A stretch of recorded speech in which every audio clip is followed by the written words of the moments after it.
Committee Room 29, Sound.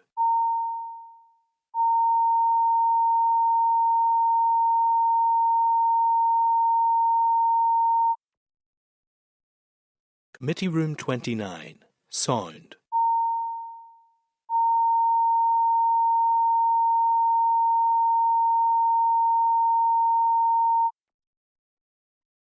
Committee Room 29, Sound.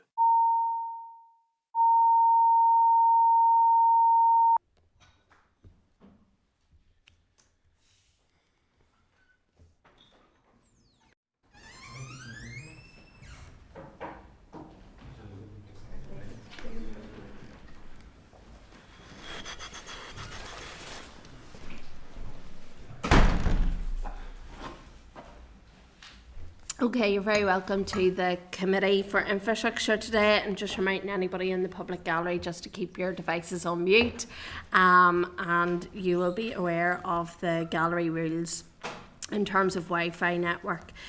So we're going to proceed through the agenda as follows. Apologies. So we do have apologies received from John Stewart and Keith Buchanan.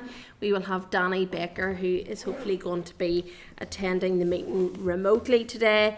Mark Durkin is not able to attend in person but hopes to join the meeting later remotely. So I think that's all the apologies that we have at this moment in time, members. So we'll move on to declarations of interest. To remind members that they are obliged to declare any relevant financial or other interests which might reasonably be thought by others to influence their approach to the matter under consideration. Any members who have interest to declare in relation to today's business should do so now or when the particular matter arises in the meeting. So does any members have any interest they want to declare? No. Okay, so we move on to chairperson's business. There's just a few items on it. So firstly, I want to welcome the Minister's confirmation on the increase of 4.2% for community transport, which was announced on Monday. Members, you will be aware we would have highlighted the funding concerns for community transport in this meeting, and no Keith certainly had mentioned it and other members had mentioned it in the meeting. The committee had previously considered correspondence from the Community Transport Association regarding their concerns with the funding initially allocated for 2024-2025, and that response had detailed queries from the Community Transport Association and have been requested from DFI in time for the ministerial briefing next week. So I think it's a slight bit of good news for community transport associations, which we will all be glad to hear. The other item of business I just wanted to obviously highlight in the committee is around the city deals. Obviously it's great that Londonderry and Strabane city deal is being signed today and going ahead, but obviously I suppose we're all disappointed at the news on Friday.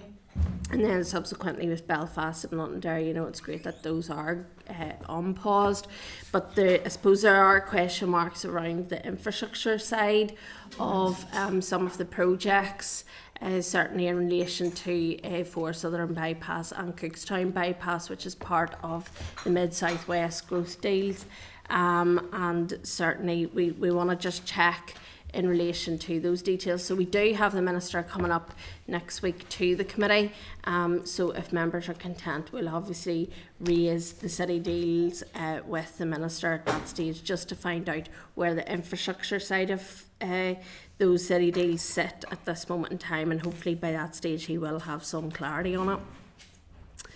Okay, so item 4 of the is the draft minutes. At page 7, you'll see the draft minutes of proceedings for the meeting on the 11th of September 2024. I'm seeking agreement that members are content that the minutes are a true and accurate reflection of the meeting on the 11th of September 2024. If so, I'll sign the minutes now. Agreed. Content?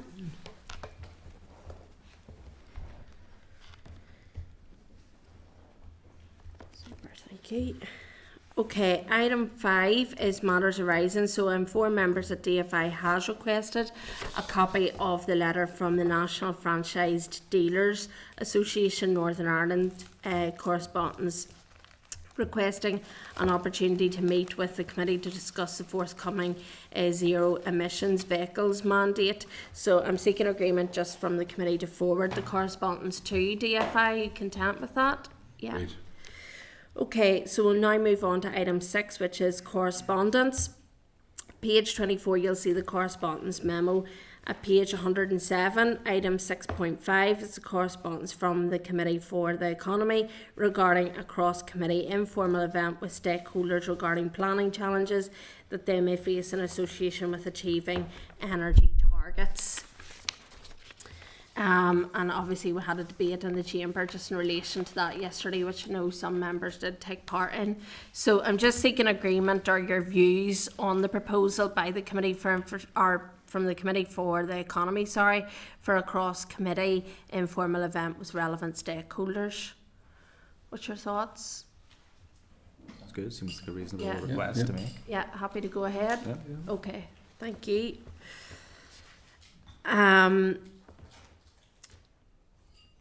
Do you want me to? Yeah. So, members, just if you are minded to participate, obviously in the event, you might, if you could, it's not might, could you inform the clerk, and they will engage with the clerk to the Economy Committee to identify a suitable date, and obviously then to discuss the format of the event and suggestions for relevant stakeholders as well. So if you can just get in touch with the clerk in relation to that, Cathal. Yeah, Chair, could I ask when does the Economy, when do they meet? Do they meet Wednesday as well? They meet at the same time. Wednesday morning, so Yeah. could I suggest, maybe a Wednesday afternoon be appropriate if we're all here? Okay. I'm happy enough to attend, but just that'd be a good enough day for most of us if we could. I mean, I'll be Try and keen to attend too if it's if you're making notes now, just to get it done. Okay. Yeah. Thank you. okay, thank you. Okay. Okay, thank you. So we'll hear about that in due course in relation to the date and timing and all of that as well. So at page 189 is item 6.6, correspondence from the Committee for the Executive Office on the draft programme for government consultation. Just letting members know that an informal evidence session with DFI officials has been scheduled for the 9th of October in order to meet the TEO's committee's timetable. A draft response will then be prepared for consideration and agreement on the 16th of October. Are you content?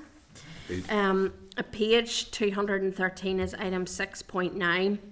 It's correspondence from Pivotal on its report, the first 7 months of the restored Northern Ireland Executive, and a willingness to discuss the issues raised in the report.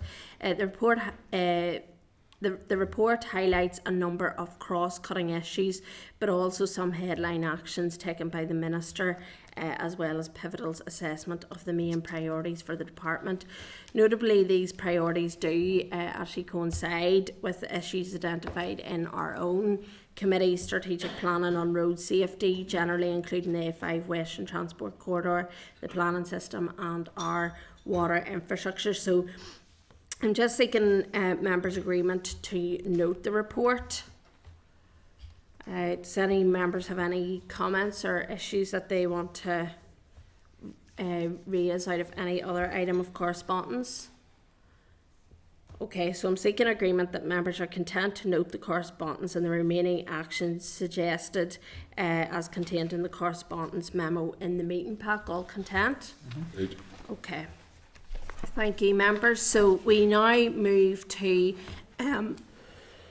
excuse me, item 7, which is the Electric Vehicle Association Northern Ireland, and we're taking oral evidence from them today. At page 293, you'll see the clerk's memo. At pages 295, you'll see the written evidence from the Electric Vehicle Association Northern Ireland. At pages 302, you'll see the departmental response to Electric Vehicle Association Northern Ireland recommendations. And at pages 308, you'll see the Research and Information Service Electric Vehicles in Northern Ireland Attitudes and Adoption. So we're welcoming to the committee today Mark McCall, Chair of Avani, Darren Henderson, Director of Avani, and Mark Anderson, Director of Avani as well. You're very, very welcome to the committee today. I know this is of interest to the committee members. So, members, I'm just seeking from yourselves that you are content that the evidence today is recorded by Hansard. Yeah. Okay, so I'm now going to invite you to give us your briefing. Obviously, we do have quite a substantive amount of written evidence, and I'm quite keen as well to come to members' questions because this is obviously a very pertinent issue. So if you'd like to give a brief overview for about 5 minutes or so, and then we'll come to members' questions. Thank you. Thank you, Chair. Good morning, Committee. I'm Mark McCall, Chair of the Electric Vehicle Association in Northern Ireland. My fellow directors join me this morning, Darren Henderson and Mark Anderson.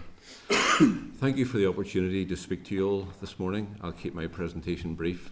As the Chair has mentioned, I understand you have the most up-to-date written version in your packs this morning. Founded in 2016, EVA&I has been active for 8 years now, and in 2021 we transitioned to a not-for-profit community interest company.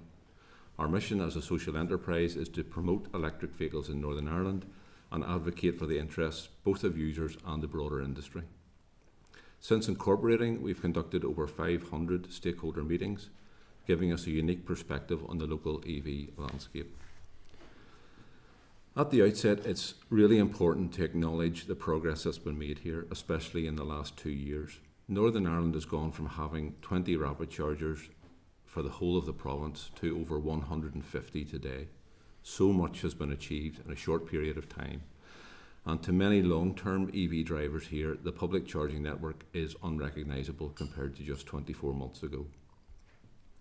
Of course, this progress must be considered against our neighbours, and it's important to note that using the metric of chargers of all speeds per head of population, Northern Ireland currently sits at 1/3 of the UK average and around 50% of Ireland. Regardless of this, it's encouraging to note that EV ownership per capita here is standing at around 75% of the UK average, and this shows that EVs are working well here and have huge potential in our sustainable transport mix. Of course, there's much more to do, and our written presentation outlines the areas we need to work on together in the next few years to continue this progress.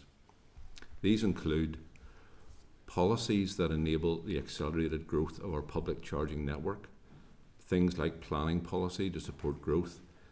We would certainly like to see ESB spending the 3.2 million of Levelling Up Fund money that they were granted around 3 years ago. New options for home charging for those without off-street parking. Promoting positive, accurate messaging on EVs while addressing the misinformation that persists.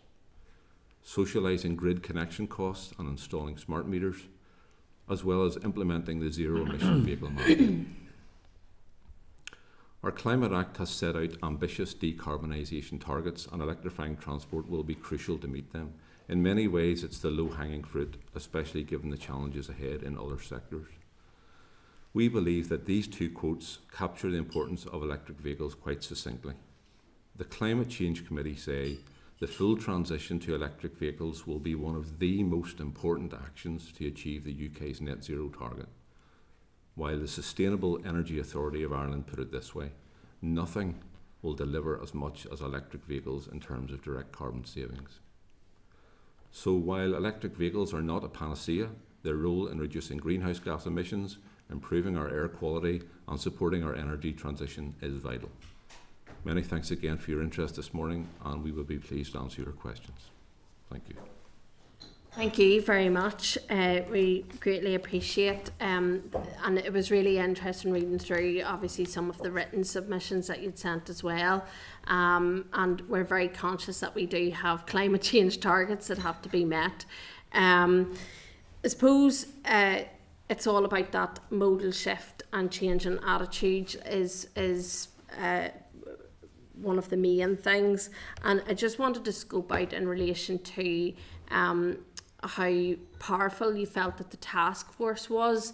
You've talked about the progress in the last 2 years. Yes. Do you think that that's been down to the task force, or what do you think has been the real driving force, pardon the pun, in relation to getting that progress? Yeah, I would say that the most of the growth has come from the private sector. The task force has a good group of people in the room.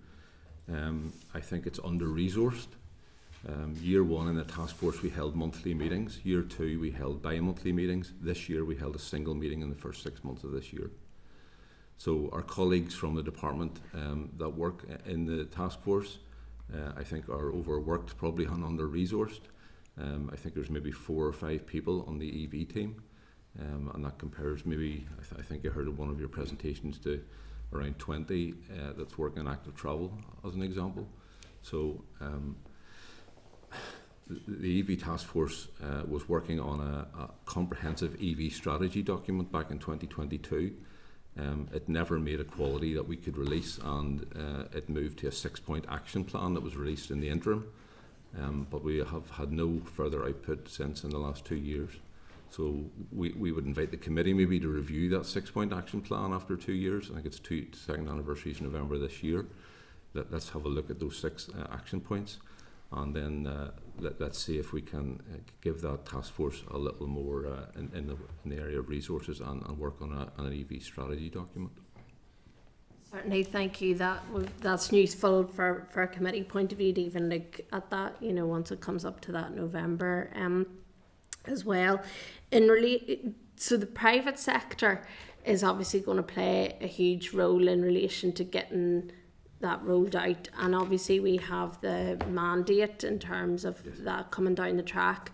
Do you think that that's really going to push forward progression, and how does that sit with the private sector in terms of their willingness to invest, because Northern Ireland's lagging behind? I think historically there was a time when we should have been doing more in a public sector role, filling in some of those things on the map that weren't there, and certainly we always hear about places like Derry, London, Derry, Omagh, Enniskillen, west of the Ban is under-resourced in that area. There was a time when, like Scotland and Wales, we should have been spending some money here. Local devolved government should have been spending some money. And we look back at things like the Blue Green Fund, where I think the first year out of 20 million, 7 million went unspent because projects couldn't be found. So there were financial resources there which could have been used for this. That lack of spending has left us where we are today, lagging behind, so that the chargers of all speeds, slow, fast, whatever, per 100,000 population, the UK average is 96 chargers per 100,000 of population. Northern Ireland, the figure is 33. So we're at 1/3 of the UK average. You've probably seen the graph in your packs where we do seem like an extreme outlier on that. So we've missed that opportunity to spend perhaps in the past, but which has left us where we are today. Since then, the private sector has come along, and there are millions being spent now by the private sector. So it feels to us that the executive's role is probably more around policy, getting out of the way, accelerating planning progress. You asked about the mandate there. So we, as the EVA, we're kind of representing the broader industry. We have a lot of members from the car industry, the sellers, the retailers, and the charge point operators, and to try and balance that representation between them both. The CPOs, the charge point operators, are very much saying, as you suggested, the mandate gives us proof that we can invest here. We know the cars are coming, they're guaranteed, and they were able to deliver in a pretty tricky environment. If we want to discuss the NIE and getting grid connections later in the meeting. The car dealerships are a little more resident, and they're kind of asking for some caution in ZEV mandate, and they find NI challenging, and I guess they're really concerned about jobs and their investment in the industry.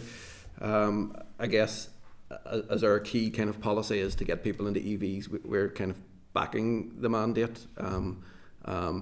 If Northern Ireland deviates from the rest of the UK, I guess we would like to see that it's for a very, very good reason. And the essential thing is, as we get towards 2030, that we catch up. If we start at a lower percentage next year, we still want to see kind of the full ZEV mandate mandated by the time we get to 2030, which will be important for us.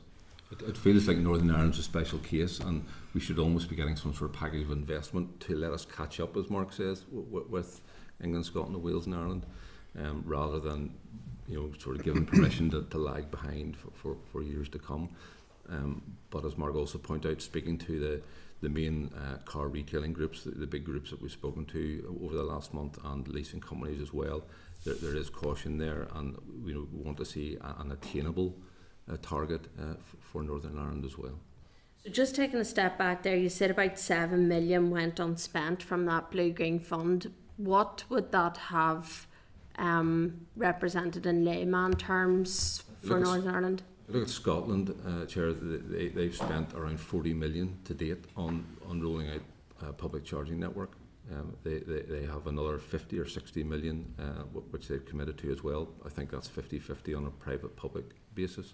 So tens of millions have been spent in other devolved governments on public charging, whereas in the last 5 years in Northern Ireland, I think maybe we've spent 500,000 twice, maybe supporting the ORC scheme and the FASTER project. I know we're a relatively smaller country, but I'll give you one example. DFI spent, I think it was 10.2 million bringing one electrical connection to foil-side buses to electrify the bus station there and provide chargers for the buses. We're great supporters of public transport and active travel. We certainly believe in that, but when you look at DFI's own figures, the travel survey says that all the buses and all the trains in Northern Ireland account for 3% of miles travelled here, whereas cars account for 84% of miles travelled. So we would like to see some balance there and some consideration given and some ambition around the change to electric vehicles. And just to finish that off, in terms of what the 7 million could have done, would have been the curve that you can see on the graph that's coming up now, starting to happen, that curve would have started sooner and would have given us on a trajectory to start to catch up. So that was a missed opportunity, not spending that 7 million at that time. And then, before I come to other members, I mean, the mandate itself and in relation to the car dealers, and we will be taking some further evidence as well in relation to this in the committee, from the car dealer aspect. What assurances and what engagement have you been able to have with the likes of those car dealerships to be able to say, to alleviate, I suppose, their concerns in relation to the amounts of charging, and obviously to help them in consumer choice as well? Maybe Darren could pull up our recent survey results. We do an annual survey every year, and certainly public charging was the number one issue over the last few years, but that has changed in more recent times. And now purchase price is really the main barrier to entry, we would hear. That's changing too, we have to say. Probably a famous case last month, Vauxhall released the Frontera new vehicle, and for the first time it's price parity on the electric vehicle along with the petrol hybrid vehicle. Stellantis Group, which is things like the Corsa and the Astra, they now have a monthly lease where the lease for the petrol vehicle is the same as the lease for the EV, £200 a month for both vehicles, the difference being that the EV is over 4 years and the petrol car is over 3 years. Used prices are obviously very competitive at the moment. There's pretty much price parity on used prices as well, so we are seeing lots of things that are making it easier for people to get into that. But the quote, maybe Darren, have you got it there on the which one are you looking for? The one I would talk about as well on this is about the disinformation. A lot of the worries from potential buyers is the information that they're getting from social media and stuff, which is misinformation and disinformation. So we EVA and I tried desperately to try and feed back against that and fight back against that, and we would ask that there should be some government support in that and reducing those numbers. Our survey showed that 9 out of 10, 89% of people came across disinformation as part of the purchase, and these are people with EVs, so you can imagine what it's like for those that without. And that's part of the stuff that we're trying to close out. This is the headline in the survey. In 2022, more than 2/3, 67%, said they had to wait very often or always for a charger. Last year, that fell from 67% to 24%. And then this year's survey, which we just published results last week, has fallen to 12%. So that shows you a really good trend over the last 3 years. In terms of rapid chargers, I mentioned earlier on, we've gone from around 20 to over 150, so that's a 700% growth in 24 months. Now, obviously, with the proviso that, you know, growing a small number is still a small number, but it's certainly, there are probably very few towns, cities in Northern Ireland that you couldn't set off to today and be fairly confident that you get a rapid charge to get you home, which was very different to, say, just 2 years ago. Yeah, and I'm gonna come to other members, but I suppose just the point too is just the rural nature versus the urban, and that is still, I think, a block to some consumers out there as well.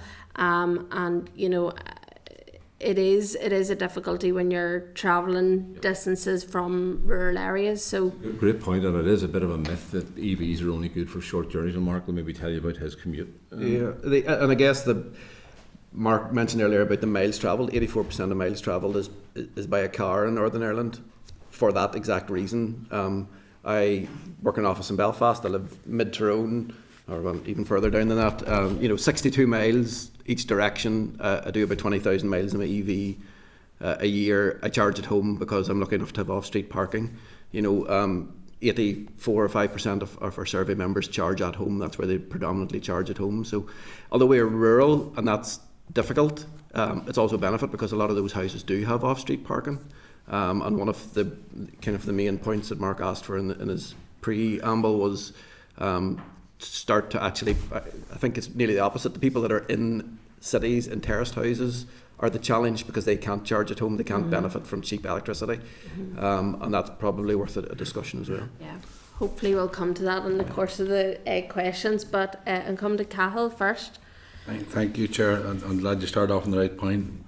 But thank you very much for your presentation. You're very welcome. And clearly we've made progress, but I just want to, and obviously we're not going to solve it all in an hour's question here with the committee, and if we have any more questions we'll send them on after this conversation. But just to try and get into, because responsibility for ourselves, the private market's going to do what the private market does. What we need to do is look at policies to try and incentivise and encourage people to get into vehicles, and obviously the price and all after that. My first question definitely on the rural issue. I mean, you hear the debate today, especially, I don't know, you listen to the issue this morning in Belfast. I know there's works going on and everything else, but for myself who travels from a rural area, there's thousands upon thousands of journeys down the motorways, either side in, and rural people are totally reliant on vehicles. So that's from those who represent rural areas. We are keen to incentivise and encourage that, because they're totally reliant on public transport. There's no way they're going to get out there and avail of it. I'm not going to argue the urban-rural issue. There's a slightly different challenge within urban settings, I think, to use public transport to move away. But for EVs in particular, the issue first to work with councils and everything else. Your views on where we're at. We've made progress certainly in the charging points. I know that over the last 2 years. But if we're serious about encouraging rural people, we need to work with councils. But your views on the uptake and where we're at in terms of the rural area itself, can you like to expand on that? Yeah, as I said, I actually think being rural in terms of the EV here is a benefit, because you're travelling further.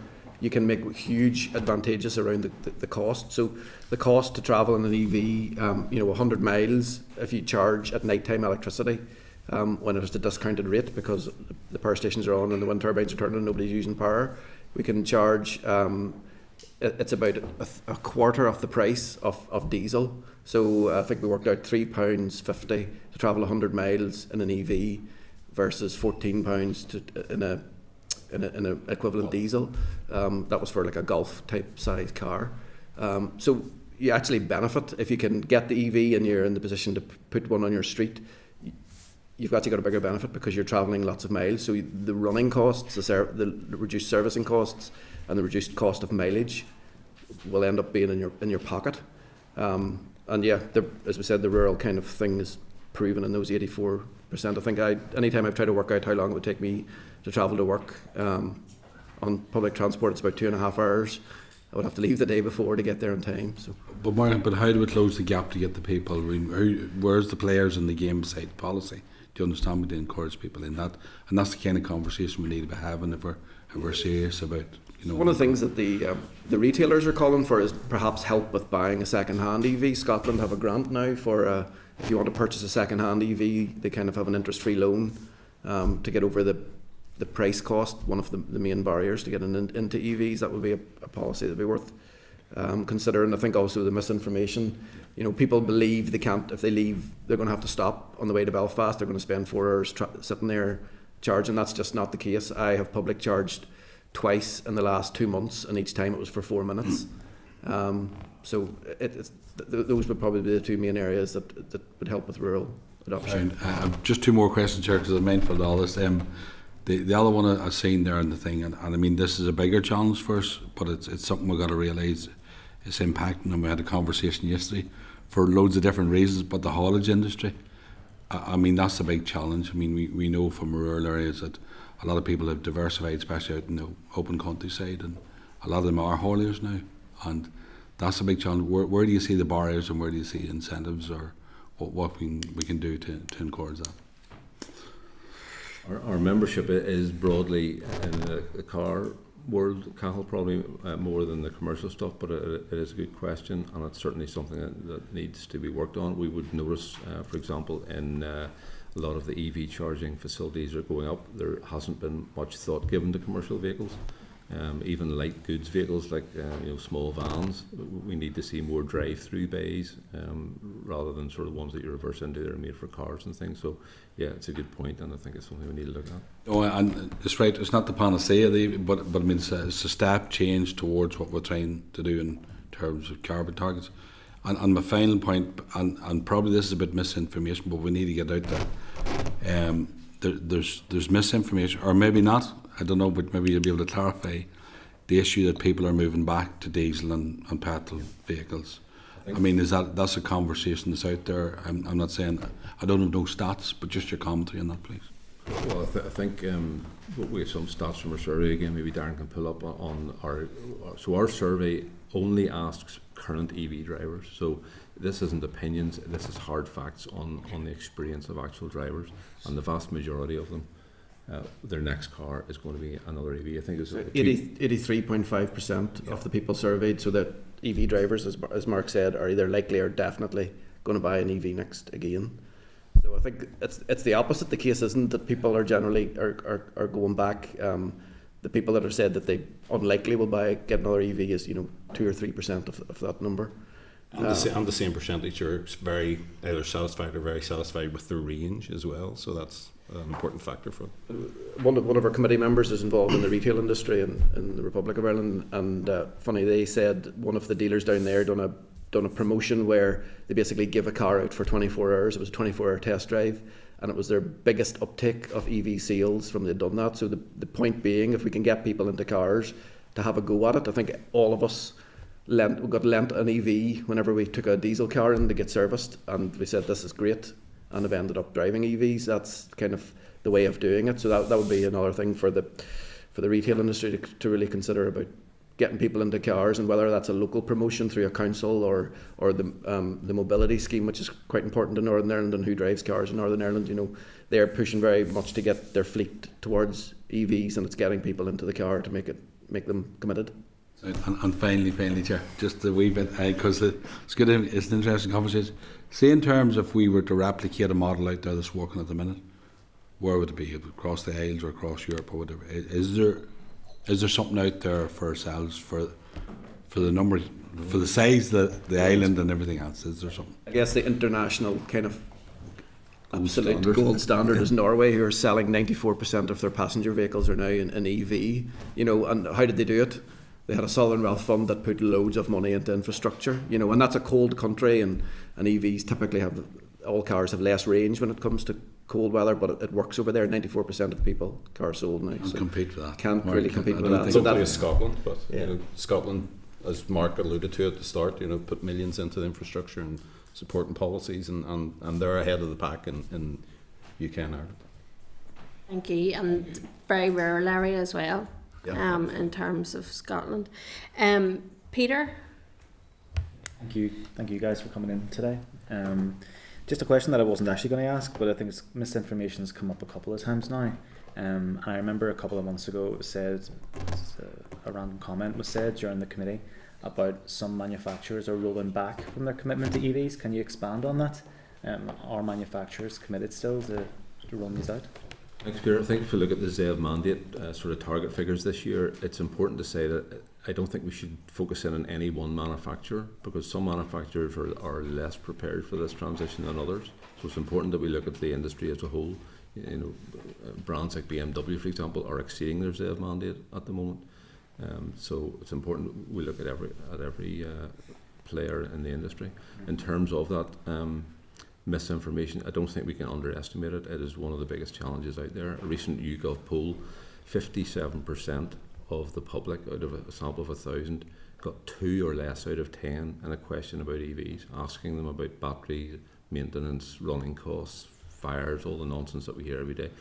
57% got 2 questions only out of 10 or less correct. So there's a massive job of education here to be done, and certainly we'd like to see the department, you know, on their own social media. We think that the executive, you know, there is no messaging at all on this energy transition or this transport transition here. So we would certainly encourage the executive to do an awful lot more and talking about this and encourage people into an electric vehicle. I think, Peter, on your comment, you know, it appears that because the media industry now is a click-driven system, it's if somebody says, oh, our factory's ramping down or we're letting people off, that if it builds EVs, the easy thing to say is it's because of that. What they never publish is the number of brands that are coming in from China and other places that are EV only. You know, there's several have opened on the Boucher Road that are just EVs in the showroom. They've nothing else, you know. But if freight ramped down by 5% on one EV line, it's huge headlines. So it's that misinformation and but from what we can see, you know, sales are kind of still progressing. They're still growing. And if we take world, they're growing significantly, I guess. The figures, just to give you the figures for the first half of this year, 11.6% of all new car sales in Northern Ireland were full battery electric. That compares to around 16% for UK. But we just got the figures yesterday for last month. So for August in Northern Ireland, 15% of all new cars were full battery electric. Thank you. And then, Mark, you mentioned there during your comments about ESB and the Levelling Up Fund money. Can you expand a little bit on that in terms of, firstly, what was promised before and maybe what has or hasn't happened since? So ESB were here maybe 3 years ago presenting to the committee, and they had won 3.27 million award from the Levelling Up Fund, and they had a press release to say that they would transform the network in Northern Ireland. They were going to convert some of their slower AC chargers to DC. They were going to open several rapid charging hubs around Northern Ireland as well. We've seen them replace some of their AC chargers, their slower destination type chargers. We've seen your AC, not with ACs. Yeah, we've seen them replace 1 or 2 rapid chargers, but the majority of that DC fast rapid charging work that they said they would do has not happened, and we believe that public funding expires maybe as early as January next year. So within a few months of that money going unclaimed. So we've written to ESB several times, going back to April, without response on what their plans are to do before that funding runs out. So our question is it possible for the committee perhaps to write to ESB to ask them what's going on, and if they aren't going to claim this Levelling Up funding, is there any way that this funding could be routed to a charge point operator that's more engaged here, and so that money doesn't go to waste? And then you mentioned charging point operators there. I've met a couple in recent weeks and months, and I understand the focus here today is DFI and the role that they play within improving EVs across Northern Ireland. But the impression I'm getting from a couple is that also Northern Ireland electricity is a major barrier. It's okay getting the charging point built and constructed, but it's getting it onto the grid. Do you have any comments on that? Or maybe you can speak to that. Yeah, again, similar to yourself, speaking to charge point operators, what they're saying. So if you apply for, obviously these things they deliver lots of power very, very quickly. So it generally needs a new grid connection. And if you think of some of the hubs that are put on, there's several megawatts. They're very significant. So what the charge point operators are telling us, and other people in the energy industry, the length of time and the cost of getting a grid connection in Northern Ireland is quite significant to other jurisdictions. So, for example, Scotland, they say the cost is between 2 and 10 times more expensive in Northern Ireland than in Scotland, and that's because GB have some socialisation of this grid connection. So they basically spread some of the costs of upgrading the network across everybody. Currently, the policy in Northern Ireland is we don't do that, but we do understand, we believe that DFI are in the process of bringing that in. And speaking to the regulator and colleagues in DFI, they're saying that's going to be, Q1, Q2 next year. DFE, sorry, that's going to happen. So that's going to help, hopefully, with costs. So the second barrier then is really the timeline. A grid connection quote, they say, so I'm going to put a site here, this is how much power I need, and NIE do some calculations to work out a cost. It should be around 15 days. That's what's quoted on their website. But the CPO says is every single charging application becomes a complex version of a grid connection, which takes it out of the 15-day period, and then it's an unknown. And it could be 9 months, it could be 10 months. So you can imagine a situation where CPOs are trying to develop 4 or 5 hubs across Northern Ireland, maybe more.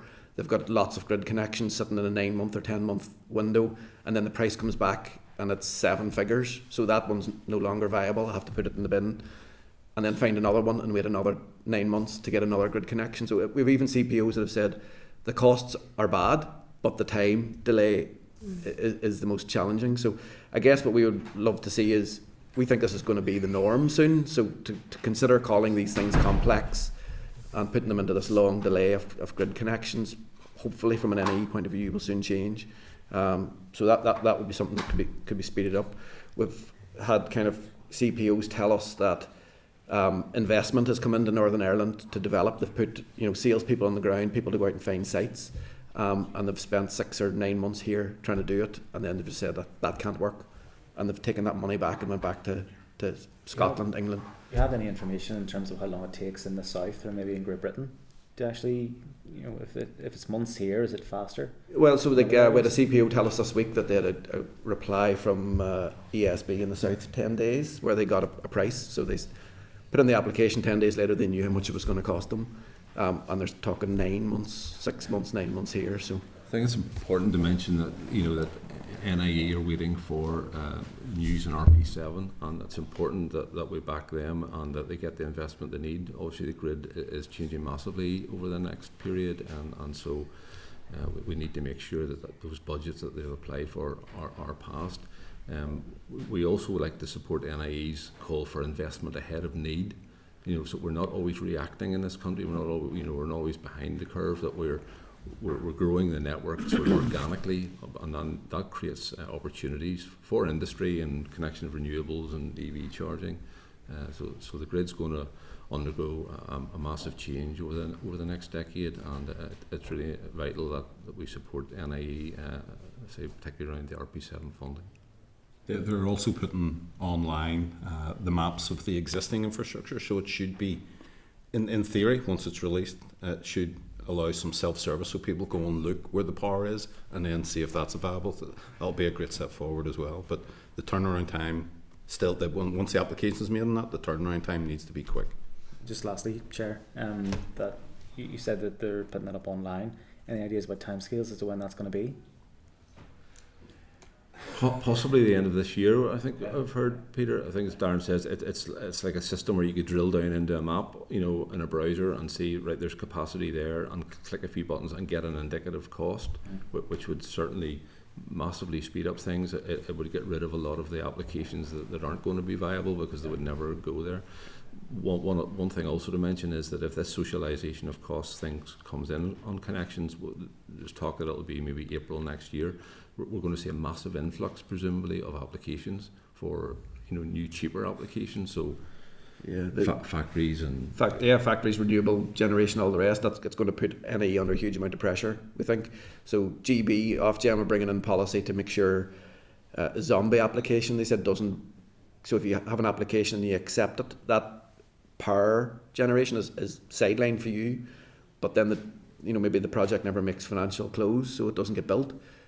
So they're trying to do work to make sure that can't happen. That basically you have a grid connection, you've got planning, you get your grid connection, then it's only held for so long until you prove you've got the finance in place to actually build the project. We don't have that policy in Northern Ireland. It's probably a DFE policy or a regulator policy rather than Department for Infrastructure, but that would be something else that members possibly could support if it ever appeared. NI, the DNO need to get ahead of this, because there will be a wave coming once these things start to move down, and they need to be able to be resourced to meet that wave. Good. Thank you, Chair. Okay, thank you. Stephen? Thank you, Chair, and thank you, gentlemen, for your presentation and your submissions as well. Just a couple of points I'd be keen to explore a wee bit more with you. Some of the challenges, obviously, there's the issue around crossing the pavement, and there's a quite a helpful photograph which tells 1,000 words really. I suppose being realistic, there is that key challenge where 20% of Northern Ireland doesn't have a driveway, and then 60%, moving to 60%, don't then in the Belfast area. And I think we could extend that out even to Greater Belfast area, even places that I represent, North Down, for example, with large housing estates and so on. This would be a huge challenge, and if you think they don't have a reserved space, many homeowners, and you can just imagine it, the park maybe at one end of the street one night and come back and somebody else is in it. So there's loads of logistical challenges that are obviously I'm sure you've done work on and keen to do more work on. You'd mentioned about the housing executive as well having a role to play. So do you see that as one of a big obstacle currently? You obviously do recognise it. We do, Stephen. I think that it's important that we get moving ahead on this. There are 400, I think, local authorities in GB to deal with here. We have DFI, a single authority in Northern Ireland looking after the jurisdiction of pavements and roads. So we see that as an advantage in many ways. These companies that are rolling out the cross-pavement solutions are having to deal with 400 different councils. So that's something of an advantage here. We met with one of those companies in June 2022, so it's over 2 years now. That was along with the previous chair of the EV task force. So we've been encouraging DFI to roll out at least some sort of a trial here, but that hasn't happened yet. We just heard last week that we met with the housing executive in February to talk to them about it as well, and we believe they've just installed a sort of a trial of one of these on one of their depots just last week. So that'll probably be the first one in Northern Ireland. Regarding the not being able to park outside your house, it's a very valid point. Couple of things in that. Quite a lot of the emails we receive from people say, I live in a quiet cul-de-sac, I get parking outside my house every night. It would be ideal for me. This isn't something that's going to solve everyone's problem, but it'll certainly bring thousands of more EV drivers on board. In our survey, the most common answer was, I charge several times per week. I think nearly 1 in 4. 64%. What is it, every once a month? Several times a month was 20%, so over 80% are between several times a week and several times a month. Yeah. So people don't charge every night is really what I'm trying to say. So then obviously multiple cars, so many homes have 2, 3 plus cars as well. Obviously adds to the challenge. You need that space maybe once a week for many people. The way the system works, the cable comes out the curb, and you have really 3 spaces to choose from as well outside where you can plug in. Yeah, but it's a huge challenge that it certainly is. Being we're engaged, all of us around this table are engaged with constituents every day on so many issues, and you can just begin to imagine some of the issues that could be created around this. Never mind, people tripping on it and whatever else. But it is certainly a challenge, and it's good that you are proactive on that one. Yeah, I think we have it here as kind of a key ask. We think it's we think these people are missing out on this option of being able to home charge, and it's very important. Saying that, we completely agree. It's not going to be the golden bullet in EV uptake, but there's lots of options, and another thing that maybe DFI could try and encourage is workplace charging. There are some workplace charging grants. These people are getting into a car and driving to work, so they might get charging at home once or twice a week, but they can probably charge at work 2 or 3 times a week as well, and that the mix of both could definitely solve the problem. No, I appreciate that. Just to tie in around the cost of it, obviously we're all aware that the cost of living challenges as well, and costs are prohibitive of certainly of new EV cars as well.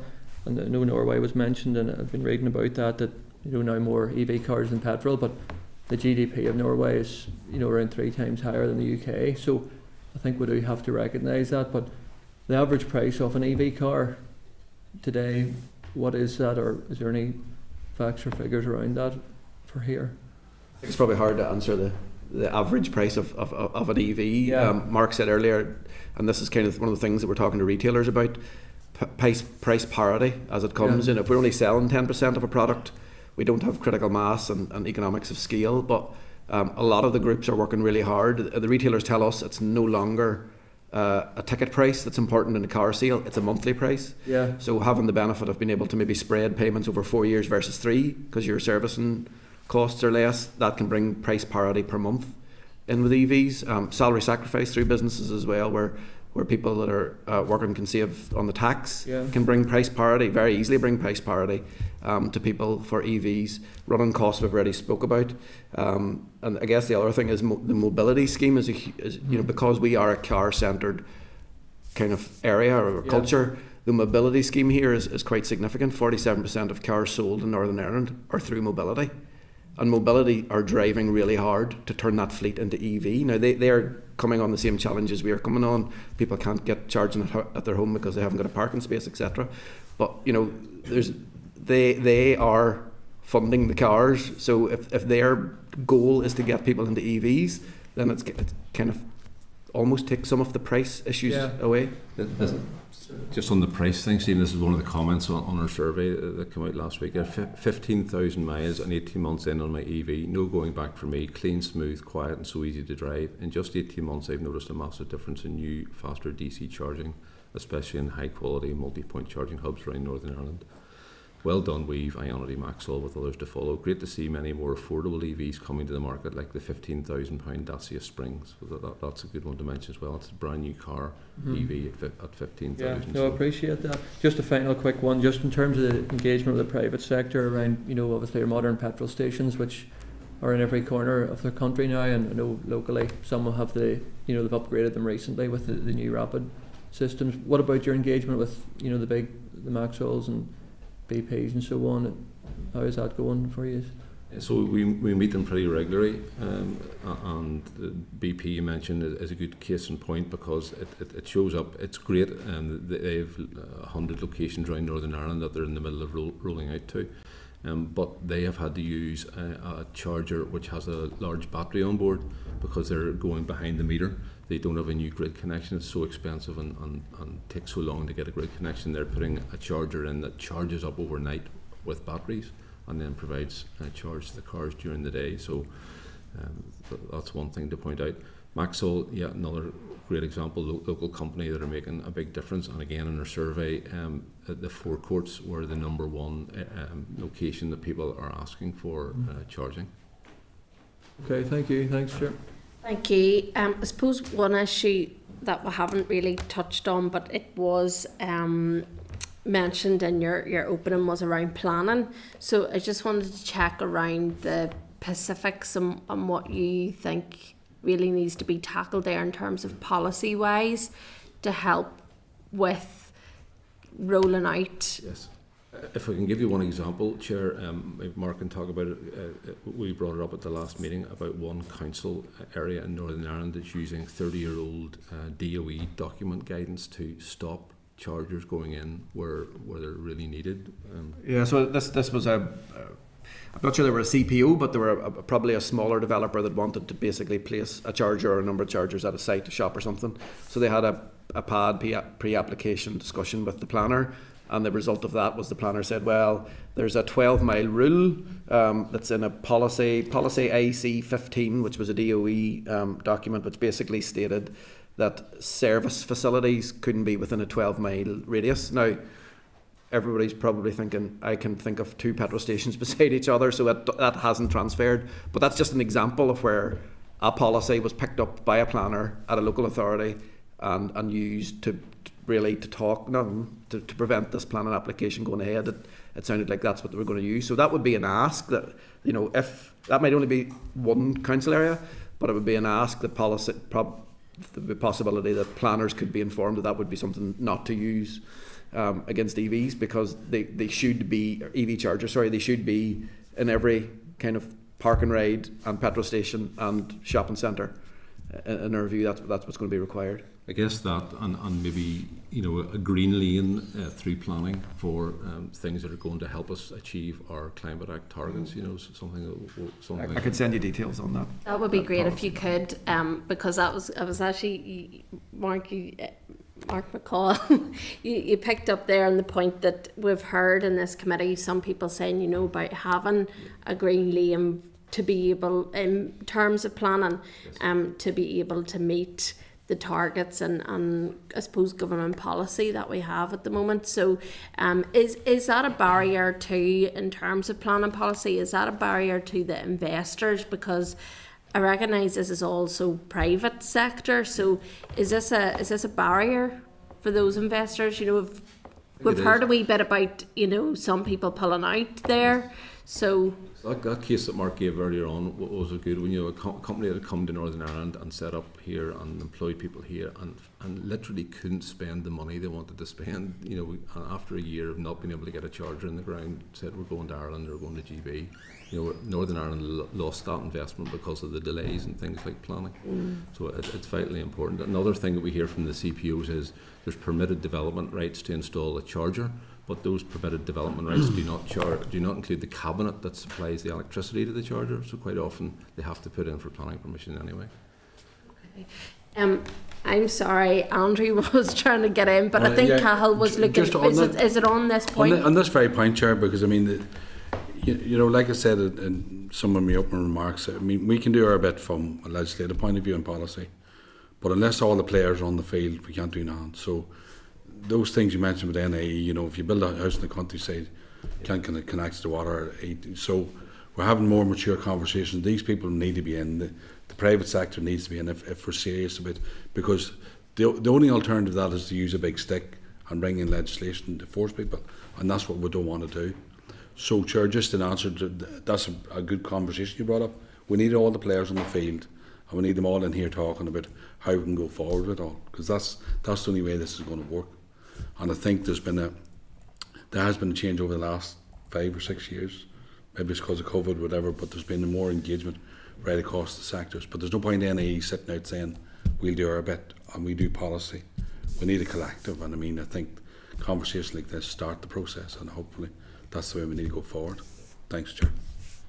Andrew's been very patient, so I'm going to come to Andrew. No, you're okay. And like a lot of these things, sort of you get thought to be asking questions by listening to what's going on. So no, it's 100%. No, just wondering how the ZEV mandate and increasing investment in charging points will be effective again, especially in the rural areas, or do you see it being effective? Again, and then kind of what I'm thinking of was, you know, there's an awful lot of big car parks essentially, you know, parking rides, parking shares, but very often there's not the infrastructure there. And then, but again, you've already touched on this about the grid, so I'm just wondering how those things are overlaying. And then again, just I'll keep the points together, Chair, just to keep it moving on. Was about the public fleet, you know, public body fleets and statutory agency fleets, and you know how that is transferring across. And again, I think from my own experience, again, sometimes not the excuse or the reason is that again there's not that grid infrastructure in some of these, you know, statutory agency places. So those, I suppose they're collective. Again, I was at a rural chamber of commerce meeting the other night, and again, one of the top things they were talking about was there's not enough charging points in our town. You know what I mean? So it's how you do drive across, and there's big car parks, no charging points. Sorry, that's the point I'm trying to make, Chair. I think, is that not a perfect planning policy item there, that if somebody is building a park and ride or a car park, that at minimum the infrastructure is put in the ground, so cable ducts, ports, so that at some point in the future, whenever the grid connection is affordable and available, then we can put the chargers in place. Like, that really should be the case now, and I know TransLink are trying to do that with their park and rides. So that policy would work really well. And on the public fleet, you mentioned, we asked the question of the department earlier this year, and I think it was around 0.3% of vehicles are electric in the DFI fleet. I think in November 2021, the then Minister signed the Glasgow Declaration that all cars and vans in Northern Ireland would be zero emissions by 2035. So, you know, we should be well on that journey now. We should see things like I don't know if ministerial cars or EVs yet, but we certainly like to see the public fleet leading by example. Obviously, not all vehicles can be replaced yet, and but there are plenty of cars and light vans that could be.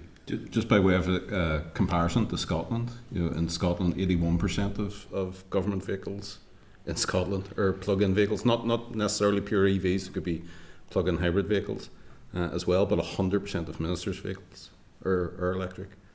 So is that a mixed message? Do you think? I mean, is that there's something not? It all goes to this part where the whole transition is pretty invisible from the executive. And we need to see much more being said and demonstrating it by moving your own vehicles would be a good. And part of it is to combat the misinformation as well, because if people see the vehicles being used and the people who are using the vehicles understand just how well they can work, then that'll help combat in the messaging. And whenever you're in a meeting and somebody says something that's misinformation about an EV, they'll be able to, from their experience, be able to directly answer that. I think it's an interesting point. People saying we don't have chargers in the local town, it's maybe a misinformation thing, because the last thing you do is public charge beside your house. If you're lucky enough to have a off-street parking and a home charger, you will charge to get to your house, so that when you go to bed that night, your car sits and charges and you don't have to think about it. For as a rural person that drives to Belfast and back, I charge possibly in Belfast if I need to, or if I go to Dublin, I charge halfway up the motorway coming home. To get home, I don't charge 3 or 4 miles from my house. So rural chargers are still needed, because people travelled in Enniskillen for their holidays or whatever, and they're the people we find saying there's no chargers here. But you're happy with that point then. Indeed, but it was on purpose. From a person rurally travelling to potentially Belfast, they'll probably charge at work in Belfast or a rapid charger on the way home. So our focus isn't off getting more rapid chargers installed around Northern Ireland. The 700% increase in the last 2 years is fantastic. But if you look at the graph in the pack, it's still well below where it needs to be. But as Mark says, the requirement to use those is misunderstood. That is for long journeys. If you're going to Dublin, you're going up to Derry, Londonderry, you're going to Donegal or somewhere, you might need to stop once. That's what it's used for. You actually don't need them in your local town. Now, that gives us a laser focus on those people that don't have off-street parking, because they have no alternative but to use them currently, and that's why we're focused on that element for cross-pavement and other solutions. And I'll say that yours picked up with a quarter of the price of diesel, because just need an electric van now, so I do. We've got a good review on our website of a recent van for the weekend. I'll get you that. I'll be interested in that now. Just to say, not everybody goes to Enniskillen just for their holidays, but Some people live over there. But the point is appreciated. And also just to say, at Stormont we do boast of having electric charging points at this building, and I know that they're very well used as well. So we do have that facility here, which we're very proud of to have it here, and I think it does send out a small signal that we do want to see some movement towards EV charging. So look, we do appreciate your time to the committee. You have given us some very, very useful points to follow up on as well, just in relation to that action plan, and then obviously the levelling up funding as well, which I think would be really useful for the committee to try and follow up on, and no doubt in the course of the rest of the mandate we'll certainly be hearing from you again. So thank you for coming today. We do appreciate it, and we will be in touch. Thank you, Chair. Thank you. Thank you, member. Found that review of the Mercedes, is it? Yep. Yeah. Looks smart, hey? Yes. One good thing, can't hear you coming, Mark. They can't hear you coming, mate. That's so very silent. And then ESB. I think so. All the best, yeah. Good luck.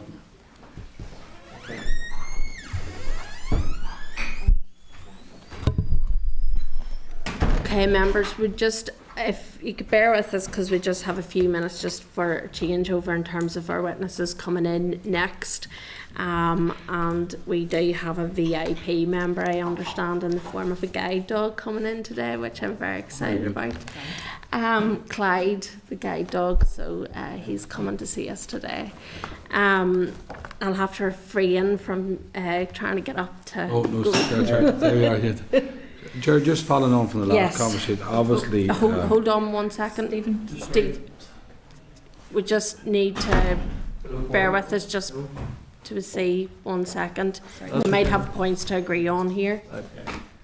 Yeah, as the conversation developed, because I mean, clearly we don't have any control over the private sector. I mean, because driving the EVs, that's fine, but they're on the playing field. But maybe the utility regulator might be a bad idea just right to see, because that issue of NIE, you know, and connecting, I mean, just to try and find out where their standpoint in it, because, you know, there's no point in us driving through policy and then we're not able to get these connection points to put in these.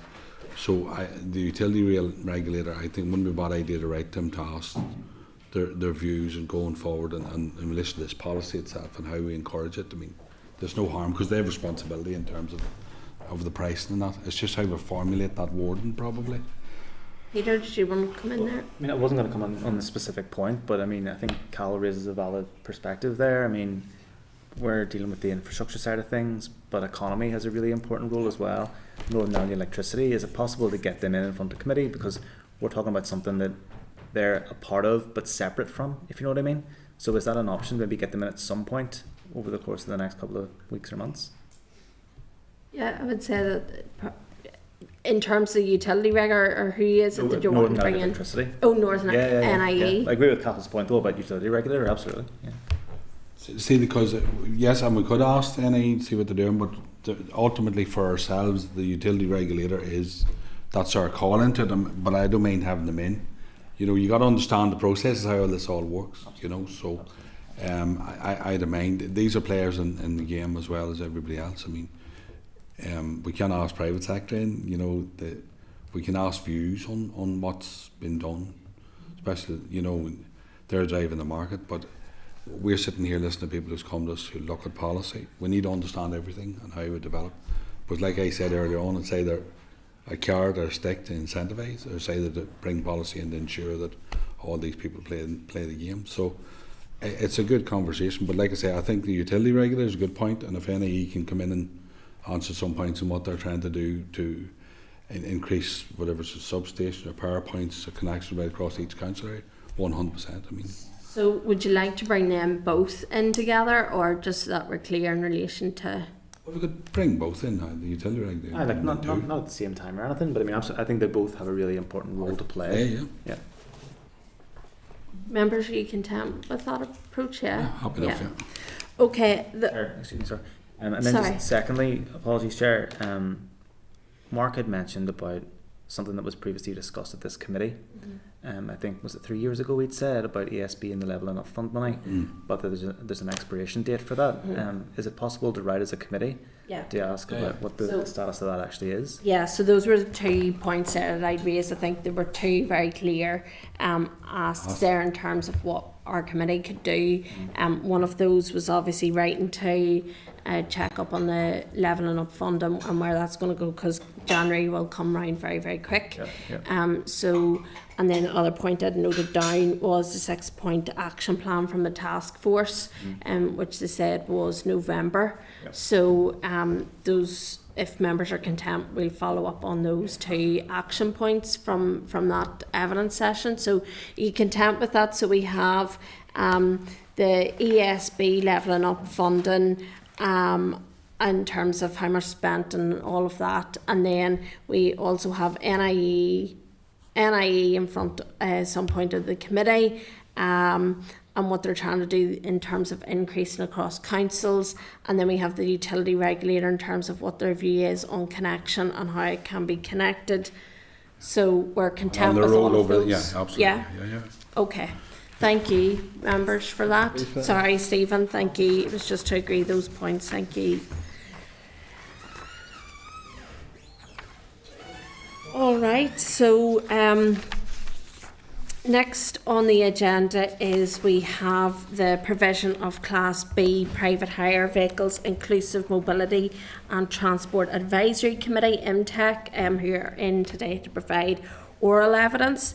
At page 321 you'll see the clerk's memo. At pages 324 and 326, you'll see IMTAC's taxis, written evidence and position paper. So we are welcoming members of IMTAC today to our committee.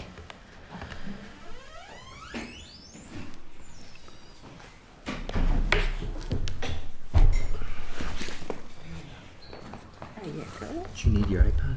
Yes. Please. Maybe.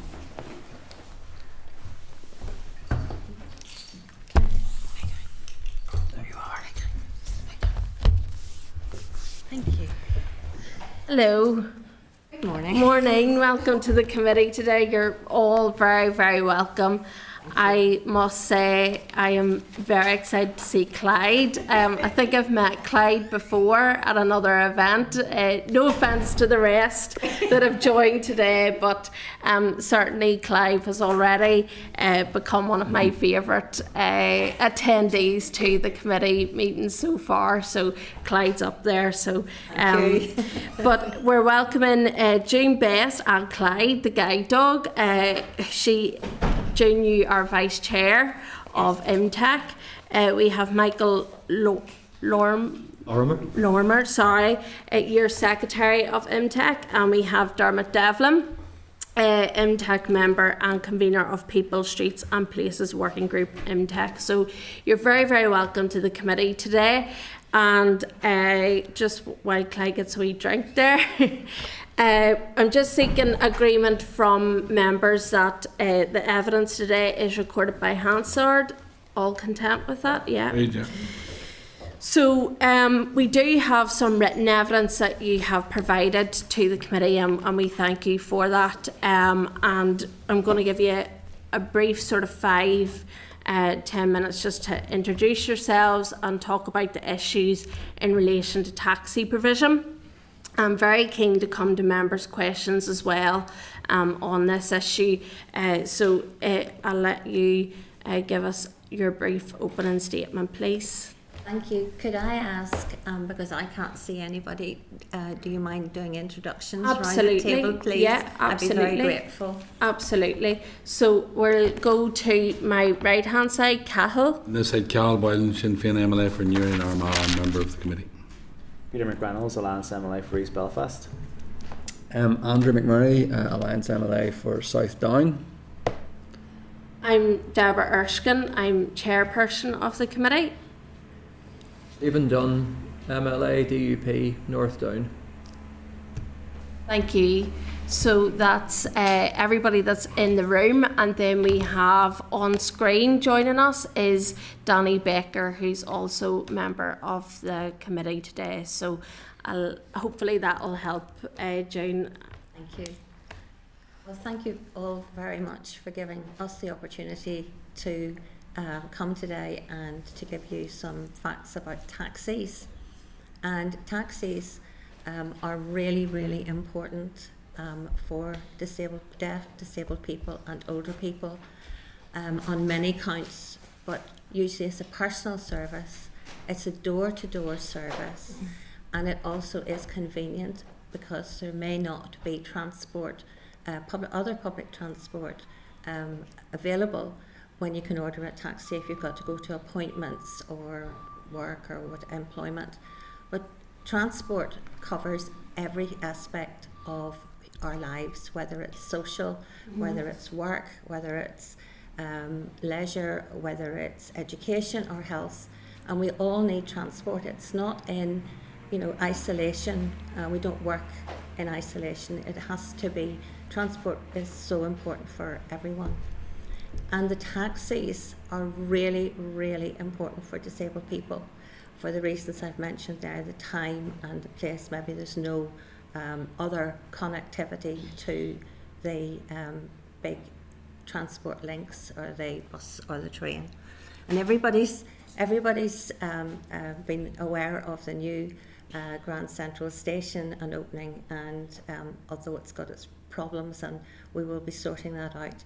The biggie for that is the taxis, because they are extremely important in the inclusion for disabled people and older people.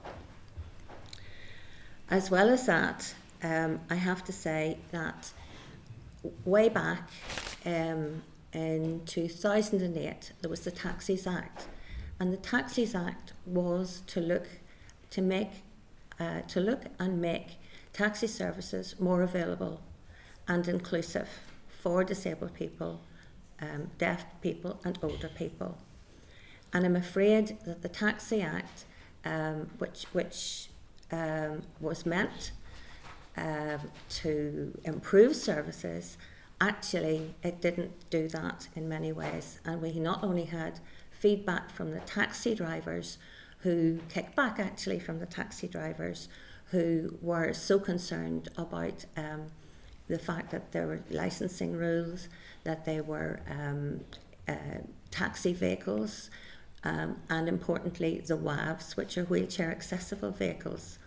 So there were a lot of things. There's more than that, and I'm not going to go into everything today because we're just going to have Michael and Dermot speaking very shortly. But the other thing was that things have got worse. During the pandemic, it was absolutely terrible for all of us. But for many people who were deaf, disabled or older people, they couldn't access taxis because of the limited services that there were. And the results of that were that many taxi firms, and particularly in rural areas where I'm coming from, went out of business or decided to retire after COVID. And it's just been so much, I'm trying to think of the word, so much has been lost, if you like, with the will of taxi drivers and the attitudes of taxi drivers, and the cost of living has exacerbated that big time cost of living crisis. So things have been very dire, and it's meant that a lot of people who would be dependent on taxis, and taxis are part of that inclusive travel system for connectivity, and it just means that it's not happening. And things have got really, really worse with the cost of living, as we all know. And it doesn't matter whether it's the city areas or the rural areas. Dermot's going to tell you a wee bit about rural areas as well. But it is very, very deflating to know that some people cannot get wheelchair accessible vehicles to go about their day-to-day business. And it's all about choice, having choice, individual choice like everybody else. And it just seems that we need to look at how we can change with government, how we can change this lack of transport that is pivotal for our day-to-day lives. So I'm going to hand over to Dermot. Please, Dermot. Thank you. Thank you, June. I'm from a rural area. I'm from Fermanagh, Omagh District Council. I'm just going to highlight some of the issues that deaf and disabled and older people face from trying to get accessible taxis. As June iterated just a short while ago, there's not as many on the roads now as there would have been due to the impact of COVID and other factors as well, such as drivers coming to retirement age and not enough people to replace them for various issues, which Mike will be highlighting at a later date. But it does leave myself, who is disabled, having to rely on other people, having to rely on taxis, having to rely on public transport, which doesn't work, particularly in rural areas, and having to rely on family members. You sort of have to take in their time into account as well. So it is quite difficult. So as June said, having an accessible taxi, and I need a WAV taxi, which is a wheelchair accessible vehicle, it's important to connect us through public transport to connect us to going to hospitals, but also connect us to having a social life as well. Because as disabled people, we do have social lives, but that seems to be forgotten about because a lot of us don't get taxis after 6 o'clock. And why is the reason of that? Because there's no drivers. Do you think that disabled people don't have social lives? So, as myself, a disabled person, since the beginning of the year, I haven't had a good night out in 9 months, you know, in my area. Neither have I, Dermot. But I mean, if I wanted a night out and rely on a taxi, I'd have to go elsewhere, you know, for example, Belfast. Yeah.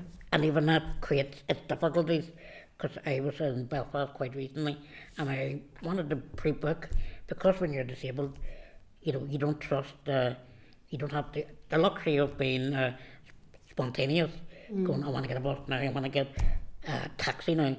So I wanted to pre-book it, so I went on to a taxi company, well, 2 taxi companies' website to pre-book one, and you have a whole list of cars and everything you need, but nothing for accessibility.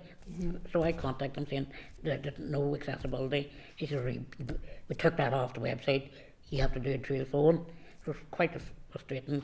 So I booked it about 4 months in advance, 4 weeks in advance to get one. And then at the end, what I like to do is reiterate everything I say it so that they know what I booked. But they must have heard me at the start and didn't realise that I was a wheelchair user. Got a wee bit frustrated with me that I didn't mention that, even though that it was.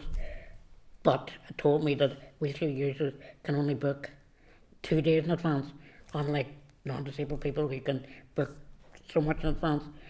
And even then, it's so difficult to get one because every disabled person knows we've got a small window, 3 hours, so I couldn't get a taxi. So I had to look around and find one that was independent who could take me on my run. But even the main ones were like, we don't do it after this time because, again, as I said, the perception out there is disabled people don't have social lives. But as I said from the beginning, I'm from the rural part of the country, you know, from Ananoma, which is where you're from as well, and you know what it's like to try and get a taxi there. It's very, very difficult, particularly when you live outside the main towns like Enniskillen and Omagh. You know, I'm from Greencastle, so it's incredibly difficult to get one to come out that distance. Particularly if you're a wheelchair user, because there is so few on the ground. And the ones that are doing it, they are pre-booked to do hospital runs, which is totally acceptable because those are the runs that need to be doing. But it just highlights that the gap in taxis in rural areas because they're so busy taking disabled people, older people to the hospitals that they can't do the other runs, like taking people to work, taking people to go shopping, taking people to visit family and friends. So that's the great issue I would have in the rural areas. But say you have a friend that lives in a completely rural area, it's someone might say, why don't you take public transport? Because they might drop you off somewhere and you'd have a mile or 2 walk to get to them. So it's things like that where taxis are increasingly important for deaf and disabled people, because without that we are resigned to our own homes, we're resigned to doing things online, you know, shopping online, because you know we want to support the local economy, but we can't do that. We can't get out to the local economy. We have to stay at home and shop in places like Amazon and things like that, which I'd rather not do. So these are some of the big issues when it comes to rural transport, and wheelchair using taxis and stuff like that. But we also need to look at because you're a wheelchair user, we do seem to be penalised on top of not being able to get the taxi. When we do get a taxi, we seem to be charged more because it takes more time to get us into the vehicle, secure us into the vehicle. So the fact that we are disabled, incredibly difficult to get a taxi, and then when we are, we have that extra financial burden of going somewhere, whether it's time and a half or whatever it may be, depending on the taxi company you use. and depending if you build up a good relationship with them. So it's definitely for people. People, you know, we're living in time of society. We don't have the luxury to spend money here, there, and everywhere, and we can't get public transport. So we're relying on taxis, and we're paying more than we should do on top of that as well. So that's really the big issue that I would have as a disabled person who is a wheelchair user, who needs but can't use taxi services, particularly in the rural area. I'll hand you back to June now. Thank you. Thank you. I just want to say, and back up what Dermot's saying there about refusals. As you know, I'm a guide dog owner, and I have had many experiences, as have other assistance dog owners, of still having refusals, even though that the Taxi Act covered the fact that it should be, it is legal to refuse.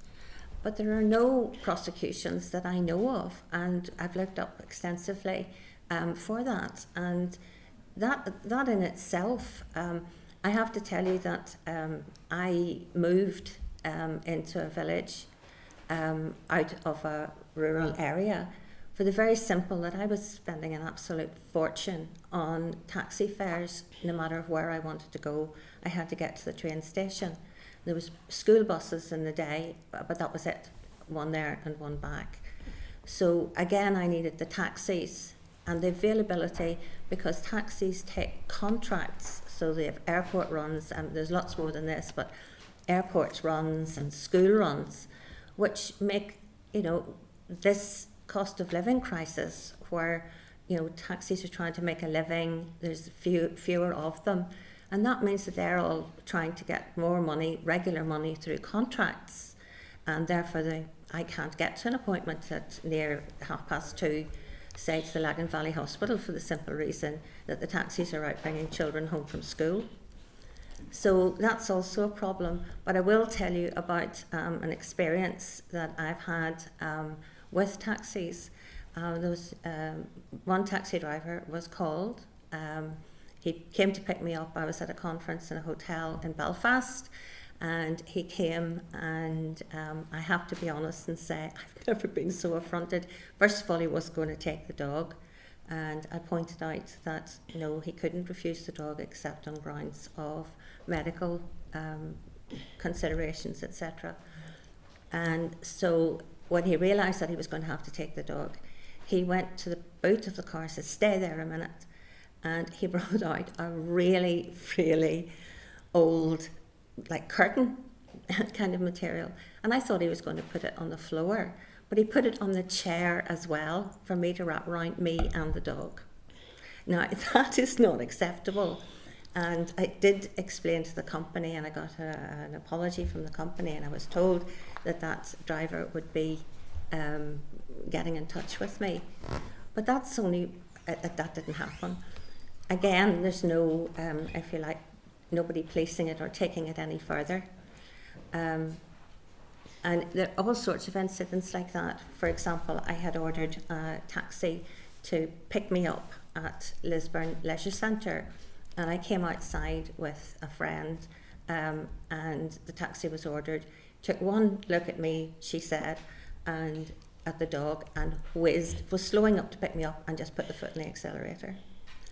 Now, you know, that's stopping me doing things that I like. And there's many, many people like me, and it's stopping us doing the things that we would like to do. Mm-hmm. And there's no transport, there's no direct transport from where I was living in the country into Lisburn. So I needed that taxi. And it's just very sad that there are fewer taxis. Cost of living is making, either a cost of fuel is putting the prices up, and the taxis, you know, are struggling as well from their point of view. So I'm just going to hand over to Michael, because I could go on and write a book about this. Thank you, June. It's Deborah here, and certainly from the committee's perspective, we're really keen to sort of unpack some of those issues. So, Michael, if you could briefly just point to some just very quickly, I suppose members all have a copy of the paper that we republished last year, We published it first in 2008 following on from the Taxis Act being passed. June says there are clearly issues with the Taxis Act in terms of how it's been implemented. Lots of the regulations weren't introduced till 8 years after the legislation was actually passed, when the taxi industry had significantly changed. But for instance, we know that one of the key aims of the Taxis Act was increase the provision of wheelchair accessible vehicles. That has clearly not worked. There are other factors like COVID and cost of living involved in that. But for instance, we are looking at, for instance, suggesting that we strengthen regulation, link wheelchair accessible provision to operator licensing rather than ranks. We are suggesting that disabled people's rights are strengthened in terms of both the refusal of people with assistance dogs, but also wheelchair users as well. There's legislation that enables all this to happen. We are also suggesting that we support the taxi industry, because in a lot of cases we are talking about individual drivers or small companies here who we've got to recognise that there is a financial element to this, and that we don't offer the taxi trade as a government much in the way of subsidy or support. So there's a range of things we could do in terms of supporting the industry to provide more accessible services, including direct subsidy to buy accessible vehicles, for instance. But we should also be looking at involving the taxi trade in the wider provision of services that government run. You know, for instance, we have the Rural Transport Fund, we have things like the Transport Programme for People with Disabilities. What role could taxis play in delivering those services as well? And the other thing we're looking at doing is to, government uses an awful lot, and I know there was a lot of coverage recently in the media around health service and how much money it spends on taxis. What are we asking in return for spending that money? Surely in terms of contracting and things like that, we can expect higher standards from the taxi trade in return for the money that government is already investing in them. So those are some of the ideas that are coming through. Just to say that we did a piece of work before the pandemic with the department around a survey of older and disabled people, and I think we had nearly 1,000 people responded to that survey. So taxis is a huge issue for older and disabled people. We have never seen the results of that survey. Okay, 2018, things were different then, but it would have given us a very clear picture on how disabled people were finding it. And I suppose I was shared, the headline that was coming across was things had got worse since the passage of the regulations that came in 2016. Thank you. We really appreciate and I suppose the human aspect and the human cost has been very well put across today in relation to how important having taxi provision is for yourselves and the difficulties that you have even if you get a taxi.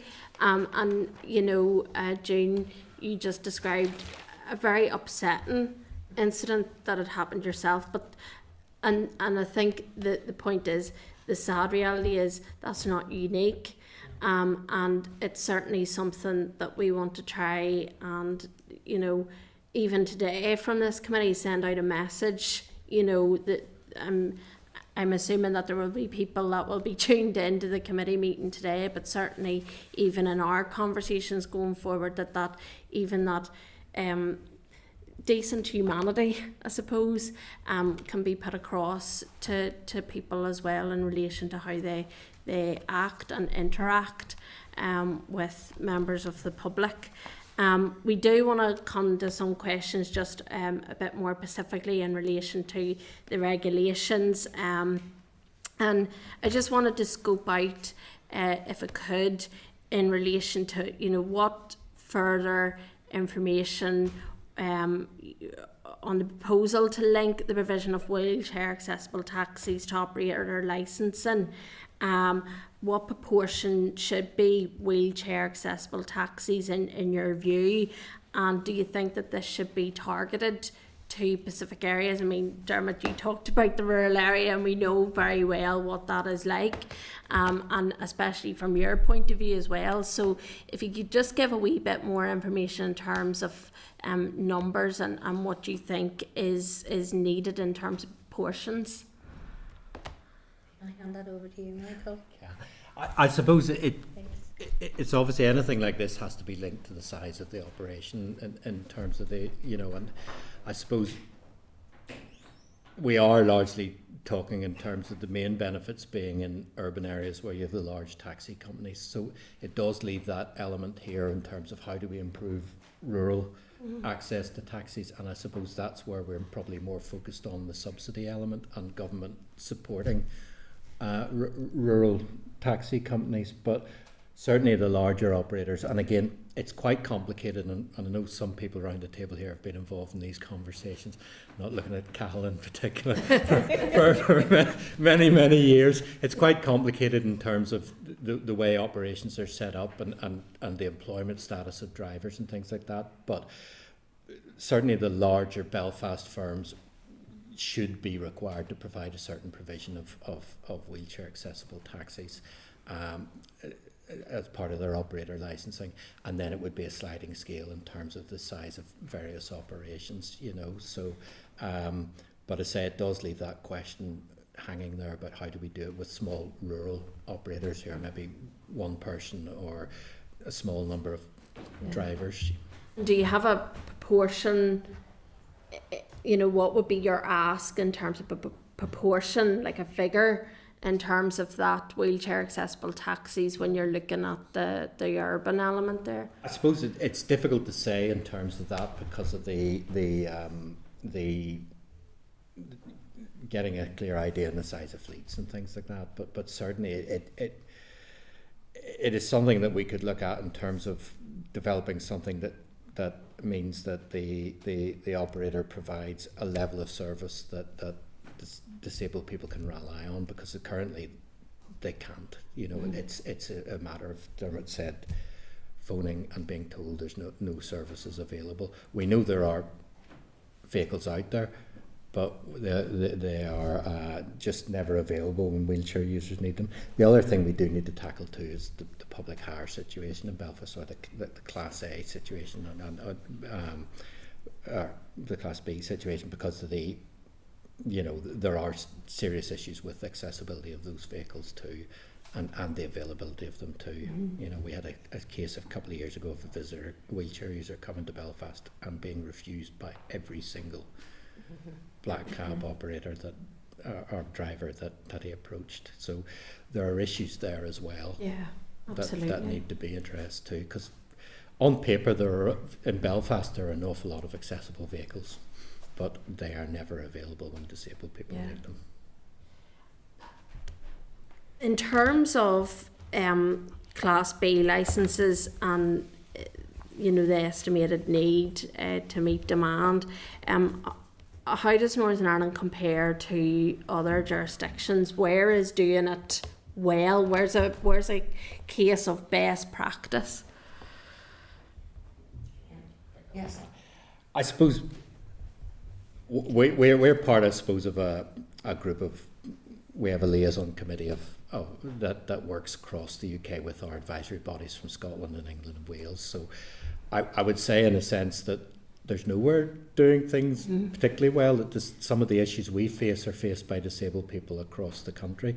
There are obviously places that have a better provision of accessible, for want of again, using the old term in terms of a public hire fleet. If you're in London, you've got more access to wheelchair accessible. Some of the major cities like Manchester, Edinburgh have modern accessible black cab fleets. That's not to say that there aren't issues with those in terms of the cost and things, but they tend to be more easily available than we have here. Can I just Yes, say as of well, course. sorry, that there are some of the different companies are trying out things like vouchers for deaf and disabled people, and what's the other one, Michael? There was another one. Yeah, I suppose the other thing is in terms of the subsidy, some of the local authorities, for instance in London, you've got the London taxi card scheme that offers subsidised trips on wheelchair accessible vehicles too. So that's another way that government could, in terms of encouraging taxi companies to invest in accessible services as well. Thank you. Just to say, the door, you will obviously hear the door is opening and closing. It's just to let you know that that is some of our Hansard staff just changing position when we're in the midst of our evidence session. So that's why you'll hear the door opening and closing there. I also wanted to scope out, just before I come to some other members, just in relation to education and taxi provision for children and young people, and your views in relation to that, because obviously they will obviously need accessible taxi provision, and I just wanted to scope out how difficult it is perhaps to be able to access taxi provision in the likes of the morning or the evening, school pick-up, drop-off times, because no doubt members of your own have to get to jobs as well, and it's not about a hierarchy, but it's just I would imagine that is creating pressure on the system as well. Absolutely. I'm from an education background, and we have created in Northern Ireland and elsewhere, a reliability of getting children who are deaf or disabled to get them to school. And actually we're quite isolating them as well. But there's, what was the amount of money, Michael, we had in our report? We have written a report and an updated report as well. And I think it was millions, hasn't it, are being spent on travel. Yeah. I need to check that up. But it would be on taxi travel. And yes, of course, that there could be, if you like, inclusion on the buses that are already out there as well. But yes, the taxis, that's what I was saying, the taxis take contracts for schools and so forth, and that means that you can't get out and about at all when they're using school runs, as I can tell you from bitter experience and so forth.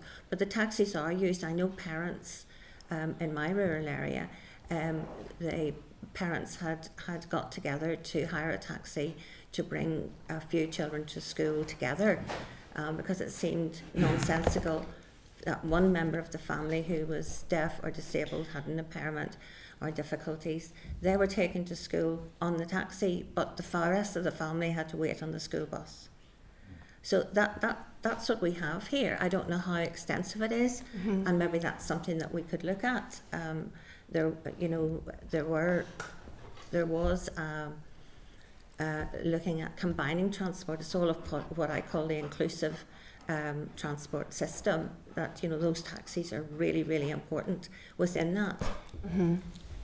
Thank So you. I hope I've answered your question. No, thank you very much. I'm going to come to members. I'm going to introduce them. So we have Cahill first. Carl Boylan, the Sinn Féin MLA for New and Armagh. You are very welcome, and thanks very much.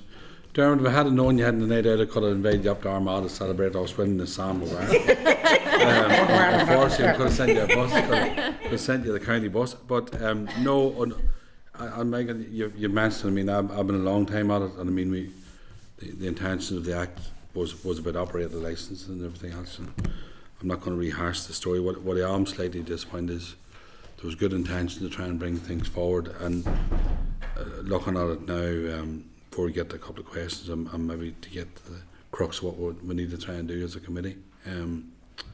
We try to facilitate as best we can, but COVID has played a big part. I know Red Cross industry, not just the taxi industry, but I'm being a rural representative. I've seen changes myself, and you're relying on personal friends and people, who understand the situation in each area. But for my point here, and I was looking at some of the stuff you put in. Realistic for yourself, and I know the chair asked about a B-class taxi and everything else. Realistic, probably one in terms of you're talking there maybe strengthen regulations, but before we go to that, the point for me is you're a strong organisation, but this takes a conversation right across the board in terms of all the departments. You need health appointments, or you need to go over here. And I know that you talked about the nighttime economy, maybe a chamber of commerce or local authorities need to have that broader conversation as well. If we're serious about tackling where we want to go forward, but specifically for ourselves, and you said strengthen the regulations. I mean, it's not just about saying, you know, maybe it is about saying bringing a new regulation in or strengthen what's in the legislation. Well, what's your views on that, or what's the thinking behind you saying strengthen the legislation or the regulations? I think that the issue, I think, Cal, is that, you know, even before the pandemic, we were getting the feedback from disabled people that things had not improved. In fact, they were going backwards. So, and again, it would be really good to have that research in the public domain so we could see it. You know, it is a snapshot in time. So it was saying to us that the department had placed, in terms of WAV provision, had placed a lot of eggs in the basket of we link it to rank provision, and that clearly wasn't working. So even back then we were pushing the department to look again at that, and there are powers within the Taxis Act that they can use. There's powers within the DDA that they can use to strengthen regulations. They're not a magic wand, they won't solve everything, but it is basically looking at strengthening the right of disabled people to have access to the vehicle that suits them best. So I say there is the power in the Taxis Act to link the WAV provision to operator licensing, in addition to the rank stuff, the link to rank, and I think that's something we would be keen for the department to look at.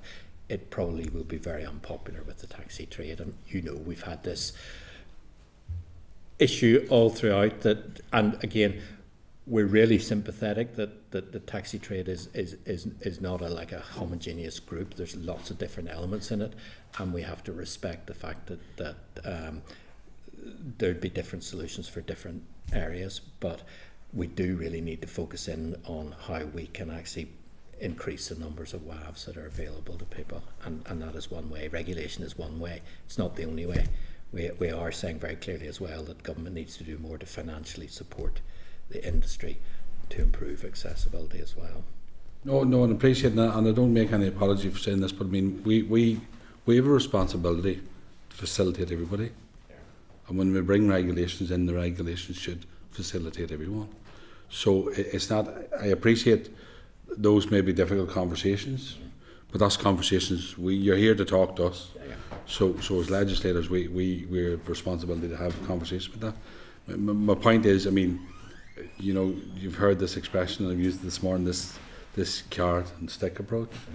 And I mean, it's a wee element of both, because there also needs to be an enforcement side of it. You mentioned, June, where your problems there where nobody, you know, you didn't get an opportunity to respond or anything else, and that's the enforcement side of things wasn't there. But if we're serious about going forward and addressing some of the issues, it's a new challenge for us. But like I said, most of the questions being asked and most of the conversations we've had already are based on some of the questions we had.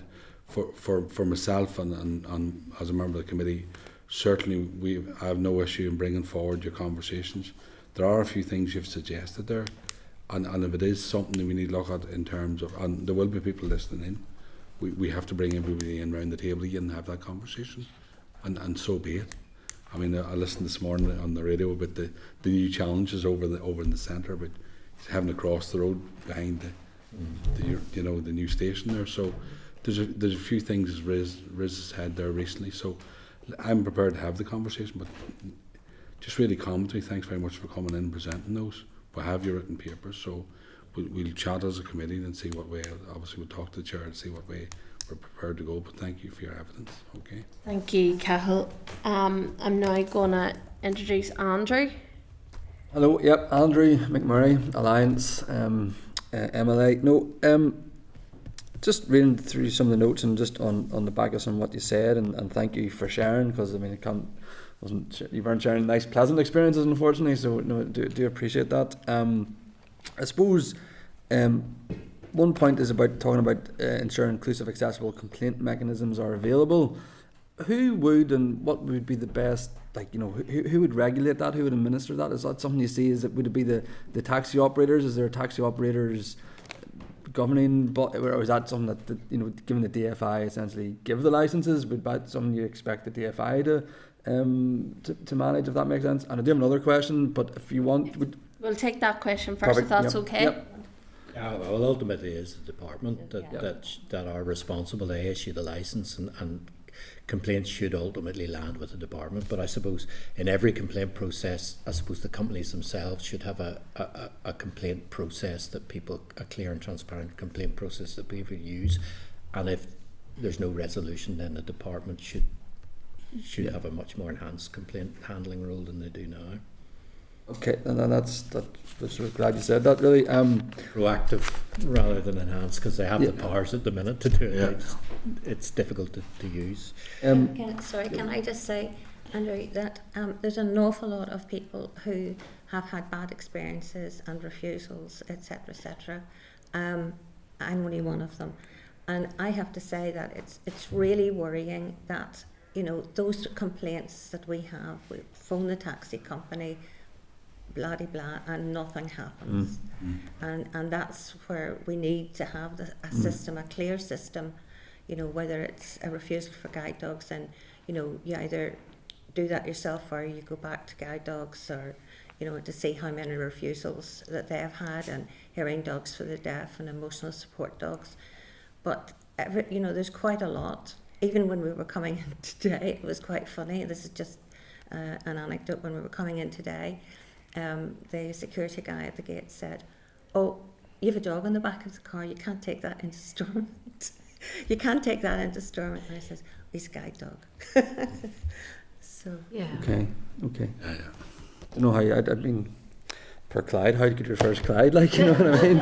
Cheaper. No, ask the next question to Clyde there on. I'm finding it very hard watching him there. I just see the wee nose come up with a table there, and that's. But I am a dog person, so that's all right. The next question was just, at what stage do you think? Education of the taxi drivers or the taxi bodies plays a part. I mean, I'm thinking that, you know, from my previous job, I would have driven minibuses, and there's a whole pile of CPD things. I mean, is this subject brought up in CPDs? Is that something that should be? I mean, if it is, it doesn't necessarily. Or what would your thought? I suppose we've been involved in obviously developing training programs and things like that alongside the department. We've also run a number of awareness campaigns around the law and things like that, particularly around carriage of assistance dogs. The law's been in place for 20 odd years, but we haven't had any prosecutions, which tells its own story. If there's legislation there that makes it unlawful to do something, but there's no ultimate sanction, then the legislation is not really worth the paper it's written on. So we've run the campaigns, we've put together training courses. The training courses cover all these issues. The drivers have to, and I know the drivers, some of the drivers, you know, find the training quite a burden to have to do, but they have to do it. And they have to do an element that includes disability awareness, quality training. So the provision is there, so we've done that work, and the messages have gone out to people within the trade, but we're still coming up against these issues around discrimination. That's why we're saying let's use things like the DDA to the maximum. Okay, Andrew. Yep, thank you. Peter, sorry. Yeah, thank you, Chair, and thank you everybody for coming in. Peter McReynolds, Alliance MLA for East Belfast. My two queries is, firstly, what has the engagement been like with the taxi lobby on a number of the points that you've raised today? I think they were in it with us a number of months ago, I think it was, and I know there's challenges that they're experiencing. So has there been much engagement with them directly, and how has that been? I suppose, yeah, there has been. Yeah, we've met with quite a few representatives from different parts of the taxi trade. Again, very much being clear that there isn't one voice within the taxi trade here, which is, again, it's not unusual, but it makes life more difficult because there are different opinions. So we've had the conversations with all, and I suppose the key message we want to say is we want to work with the folk from the taxi trade, but there needs to be an understanding that from our perspective we need to see positive change that means disabled people have the same access to services as others, and that will mean some difficult issues for the taxi trade to consult to deal with. But the other thing is we're trying to say in our paper here is that the taxi trade does need support. It's not fair to expect them just simply to invest in hugely expensive vehicles without any expectation of getting a return on that investment. So there is a need for government to look again at how we can support the taxi trade to respond to what we want. So it can't just be done with regulation and making it harder, because what will happen is people will drift away from providing a service.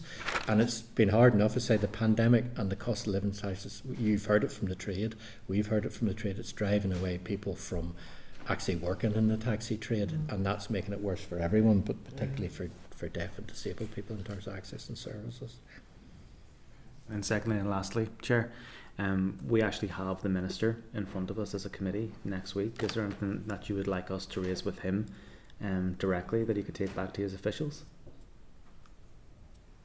I think that would be an amazing opportunity, just to put the points that we're putting across today, but asking for, legislation to perhaps make wheelchair WAVs, wheelchair accessible vehicles, mandatory, the way guide dogs, guide dogs, you can't have refusals. So it's actually saying that you can't refuse a wheelchair on your vehicle as long as it is a WAV. And of course, WAVs are very expensive. And it's these incentives like the voucher card or like the other cards. But it's really up to the department and government, isn't it? I think the key message now, obviously we've met with Minister as well. We're hopefully going to meet him again shortly around our annual report.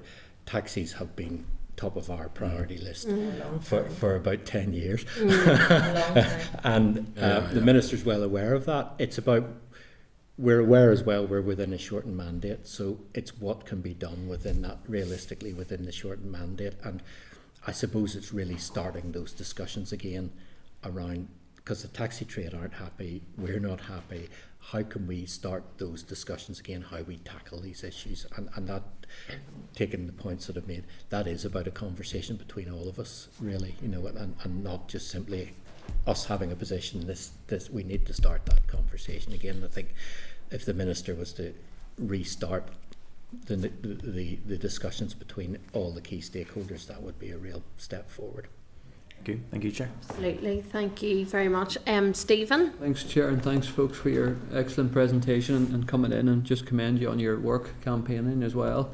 And Michael, it's good to put a face to your name. You've sent many emails over many years, and I've seen your name for quite a while, so it's good to connect with you properly. But I know we've touched on quite a lot of the issues around taxis, so I'll not rehearse those, but we do very much appreciate the challenges, and it's good to hear it from yourselves. Just in terms of the wider question, I know it's probably a separate, broader issue which would probably take another hour, but just you touched upon it briefly in terms of the public transport, and your connections with TransLink and your engagements and so on. And obviously, they're investing in a lot in terms of the new station. You touched upon it very briefly, but just even the experience maybe from the three of you, in terms of as a user, do you feel they could be doing more, and so on? Do you want to say that about your experiences? I'm just making it didn't get the questions right. Sorry, I maybe talked too fast, but just about your experience with TransLink as a user. Do you think it's improved? Well, I can only speak as an experience coming from a rural area. Yeah. As public transport, say for example, if I want to go to Belfast or Dublin, for example, I have to use the Gold Liner. We have like the platform of the take up above. I find that extremely nerve-wracking to use as a wheelchair user, because you basically taking you feel very unsafe when you're going up there, because once you get up you have to drive on the bus, and there's just a very, very narrow space to get your wheelchair into and turn around.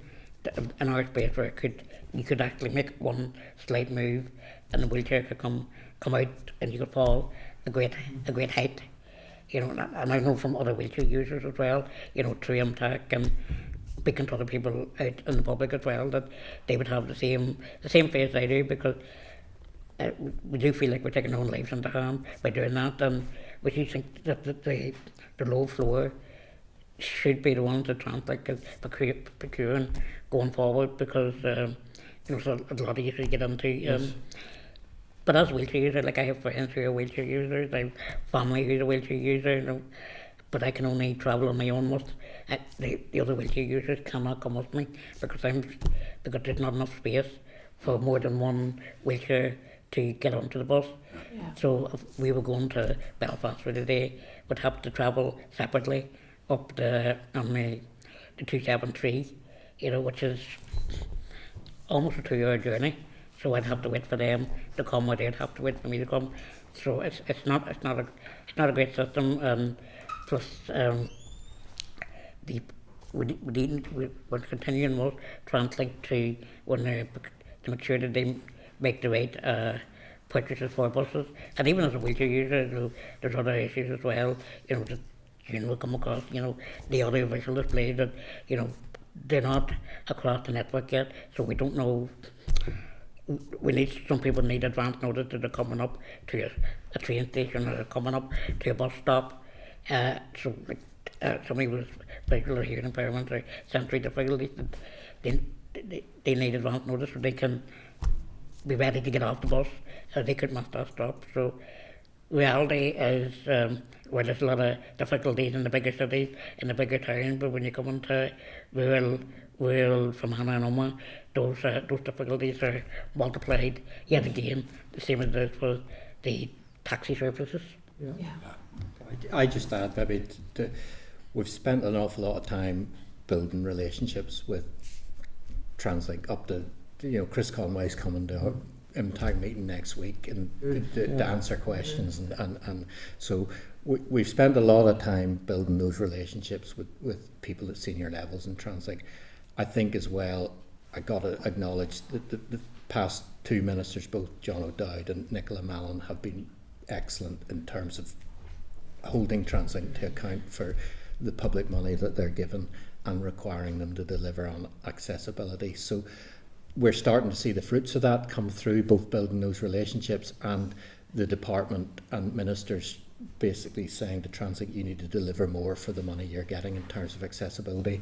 We had a meeting yesterday about bus procurement, and we're heading in the right direction in terms of tackling some of the issues that Dermot has talked about.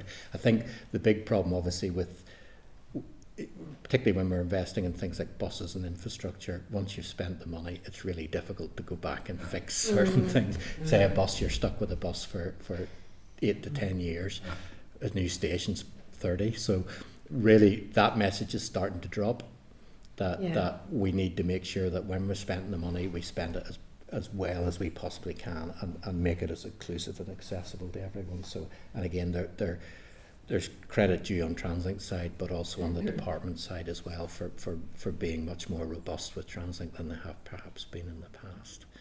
Hopefully that message will get through from today as well. Thank you. Stephen, is that No, you? thank you. You're Yep, happy that's enough? been nice. I just wanted to pick up just on a point in relation to the legislation and refusals of. I take it that refusals are being reported because there's no prosecution. So, but I take it they are being reported by. Well, it depends, to be honest. As far as I'm concerned, if there's a refusal, or if I'm refused, then I will let people know about it, and I'll certainly phone the taxi company, etc. But that's the end of it, really. And there's no process of taking that forward. Right. As we said earlier, that it needs to be, we need to look at that. There's nobody policing, but some of the service organisations like Guide Dogs, like MenCap, etc., would have maybe more statistics on how many refusals and where they were. But individuals, it's up to individuals, and it's like everything else. A lot of people, if they have a really bad experience, honestly, they won't go out again. That's the truth. And that is the shame about this, and this is where taxis is. And you were asking about buses and trains, other forms of public transport. My dog, Clyde, is quite big, and he finds it very, very difficult and uncomfortable to be in buses and coaches. And I'm usually asked to walk to the back if it's a coach, etc. at the at the door, and it's not always the nicest place to be, Yeah. etc. And therefore, I use taxis to get to the station where I am. Just and trains are much easier for me to use to have the space for him and comfort for him. Yeah.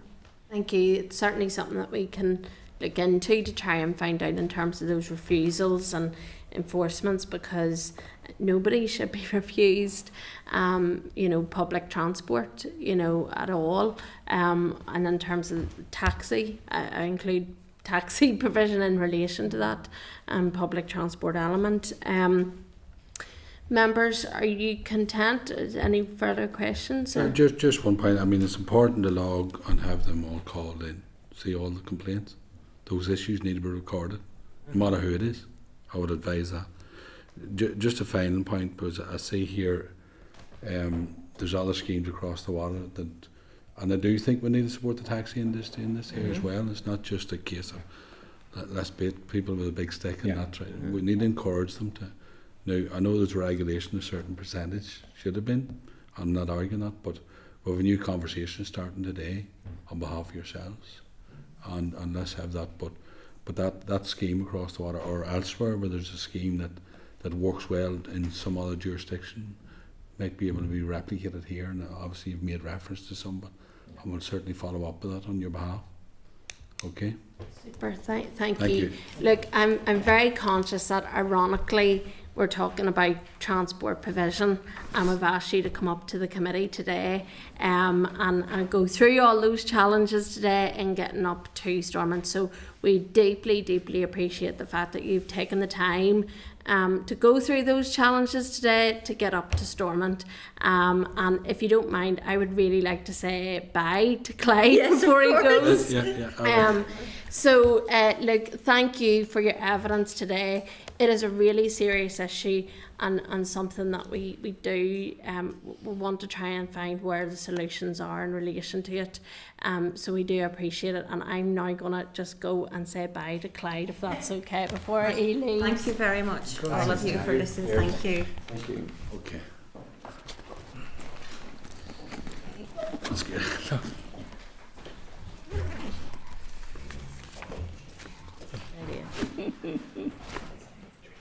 It was an event.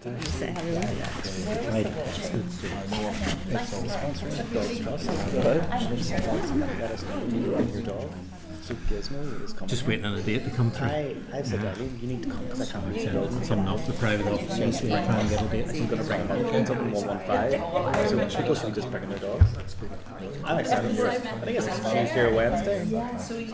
Thank you for bringing my dog if I brought it. St. Bernard, with a big St. Bernard. No, that's the half Cornish, half Bernese. Bernese. Very good. But it's a bit of an Asbo dog. Bit of an Asbo dog. I was trying to Well, look like for Committee Room 29. Sound.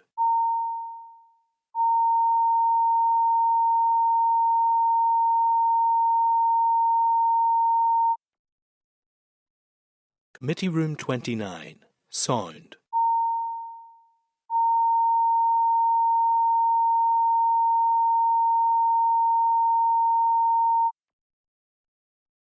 Committee Room 29. Sound.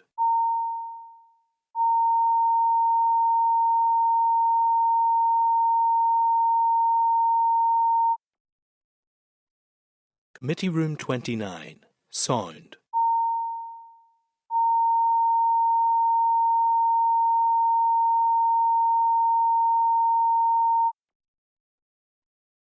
Committee Room 29. Sound.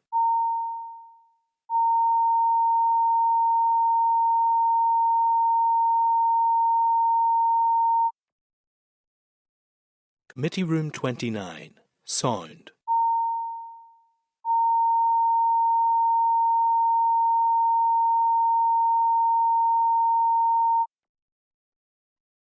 Committee Room 29. Sound.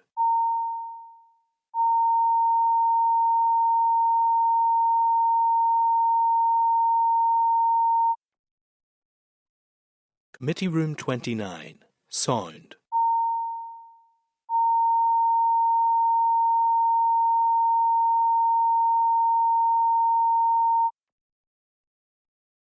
Committee Room 29, Sound.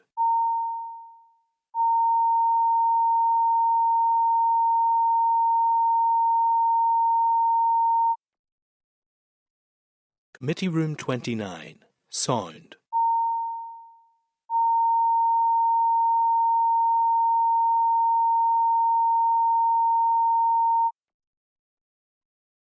Committee Room 29, Sound.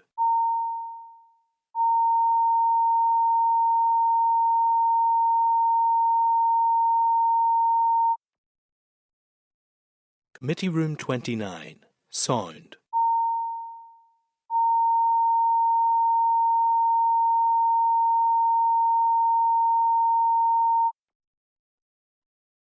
Committee Room 29, Sound.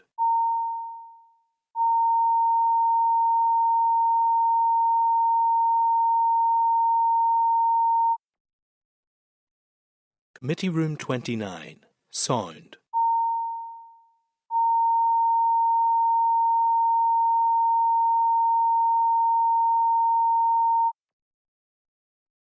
Committee Room 29, Sound.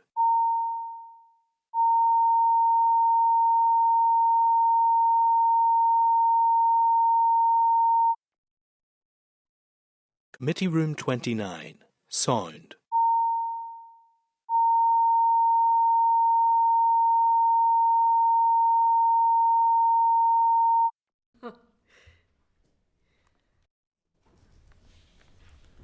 Okay, is that us? Yeah.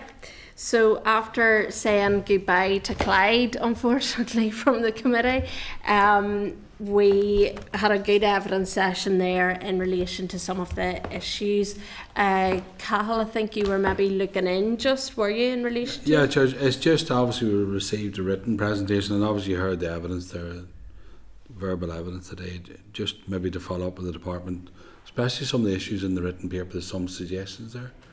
Yeah. In some of the evidence given, and maybe ask some questions towards that. I mean, there's schemes there and obviously regulation to see what has been said or what conversations there has been.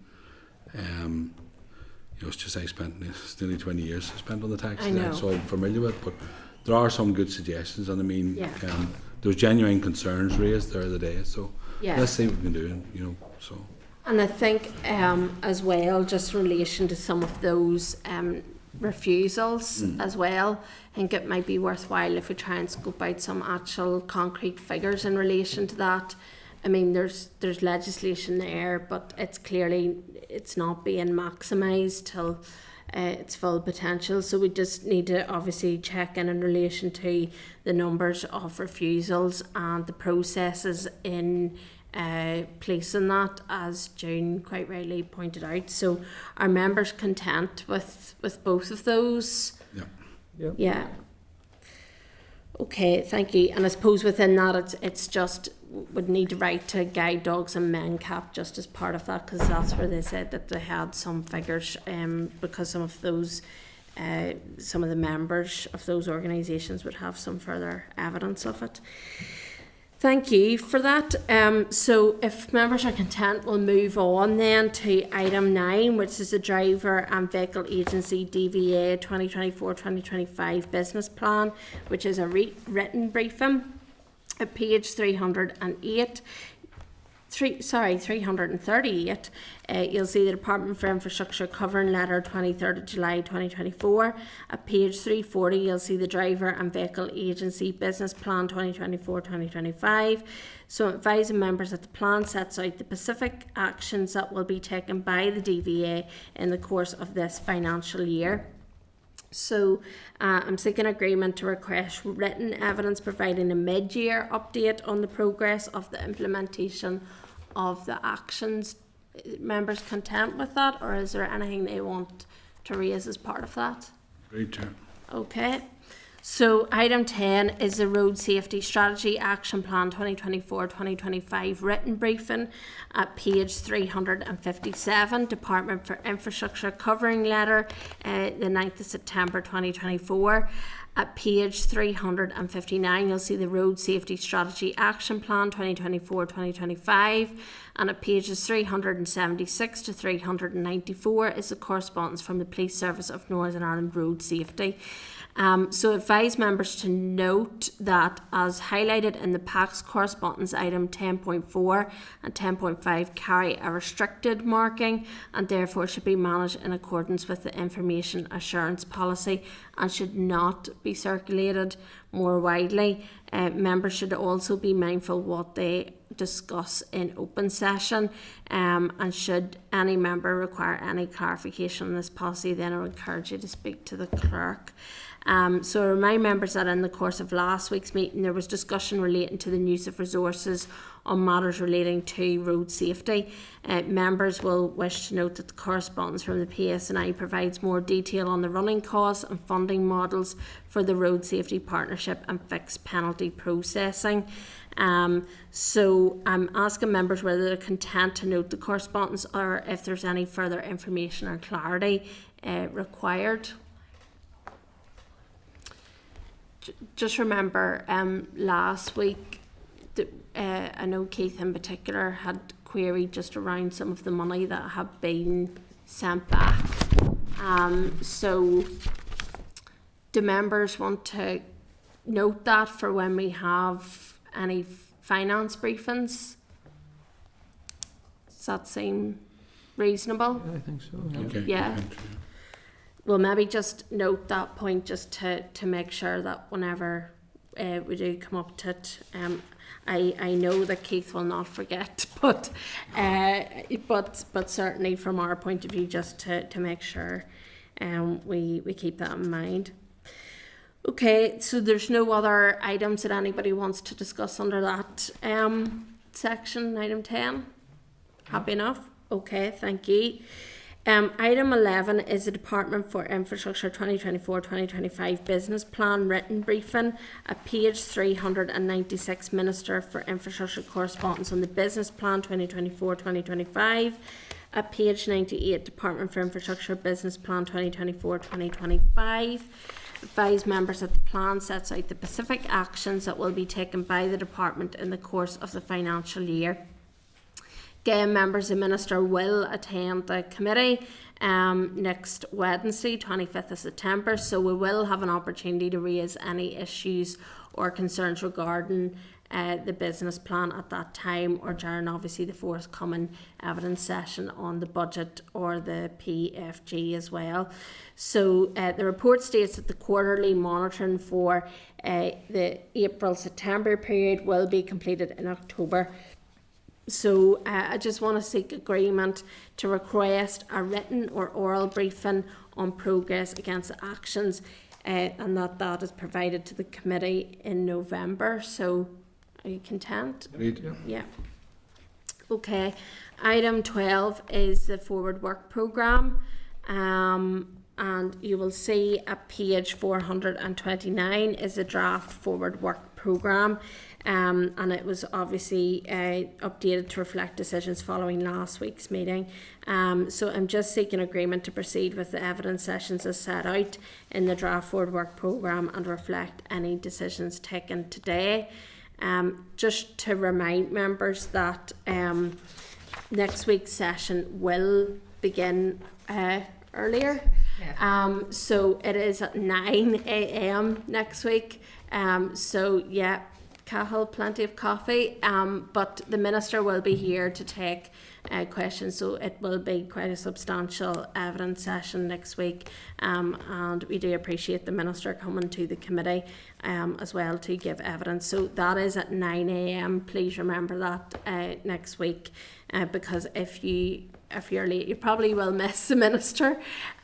So members, please make sure you bear that in mind for next week. So item 13 is any other business. So I'm asking members if they have any other business that they wish to raise at this moment in time. No? Okay, and as I say, item 14 is a date, time and location of the next meeting. Next meeting will take place at 9 a.m. On Wednesday the 25th of September in room 29 Parliament Building. So thank you everybody for today and for your cooperation. Much appreciated, thank you. Sure. And now adjourn the meeting. Committee Room 29. Sound.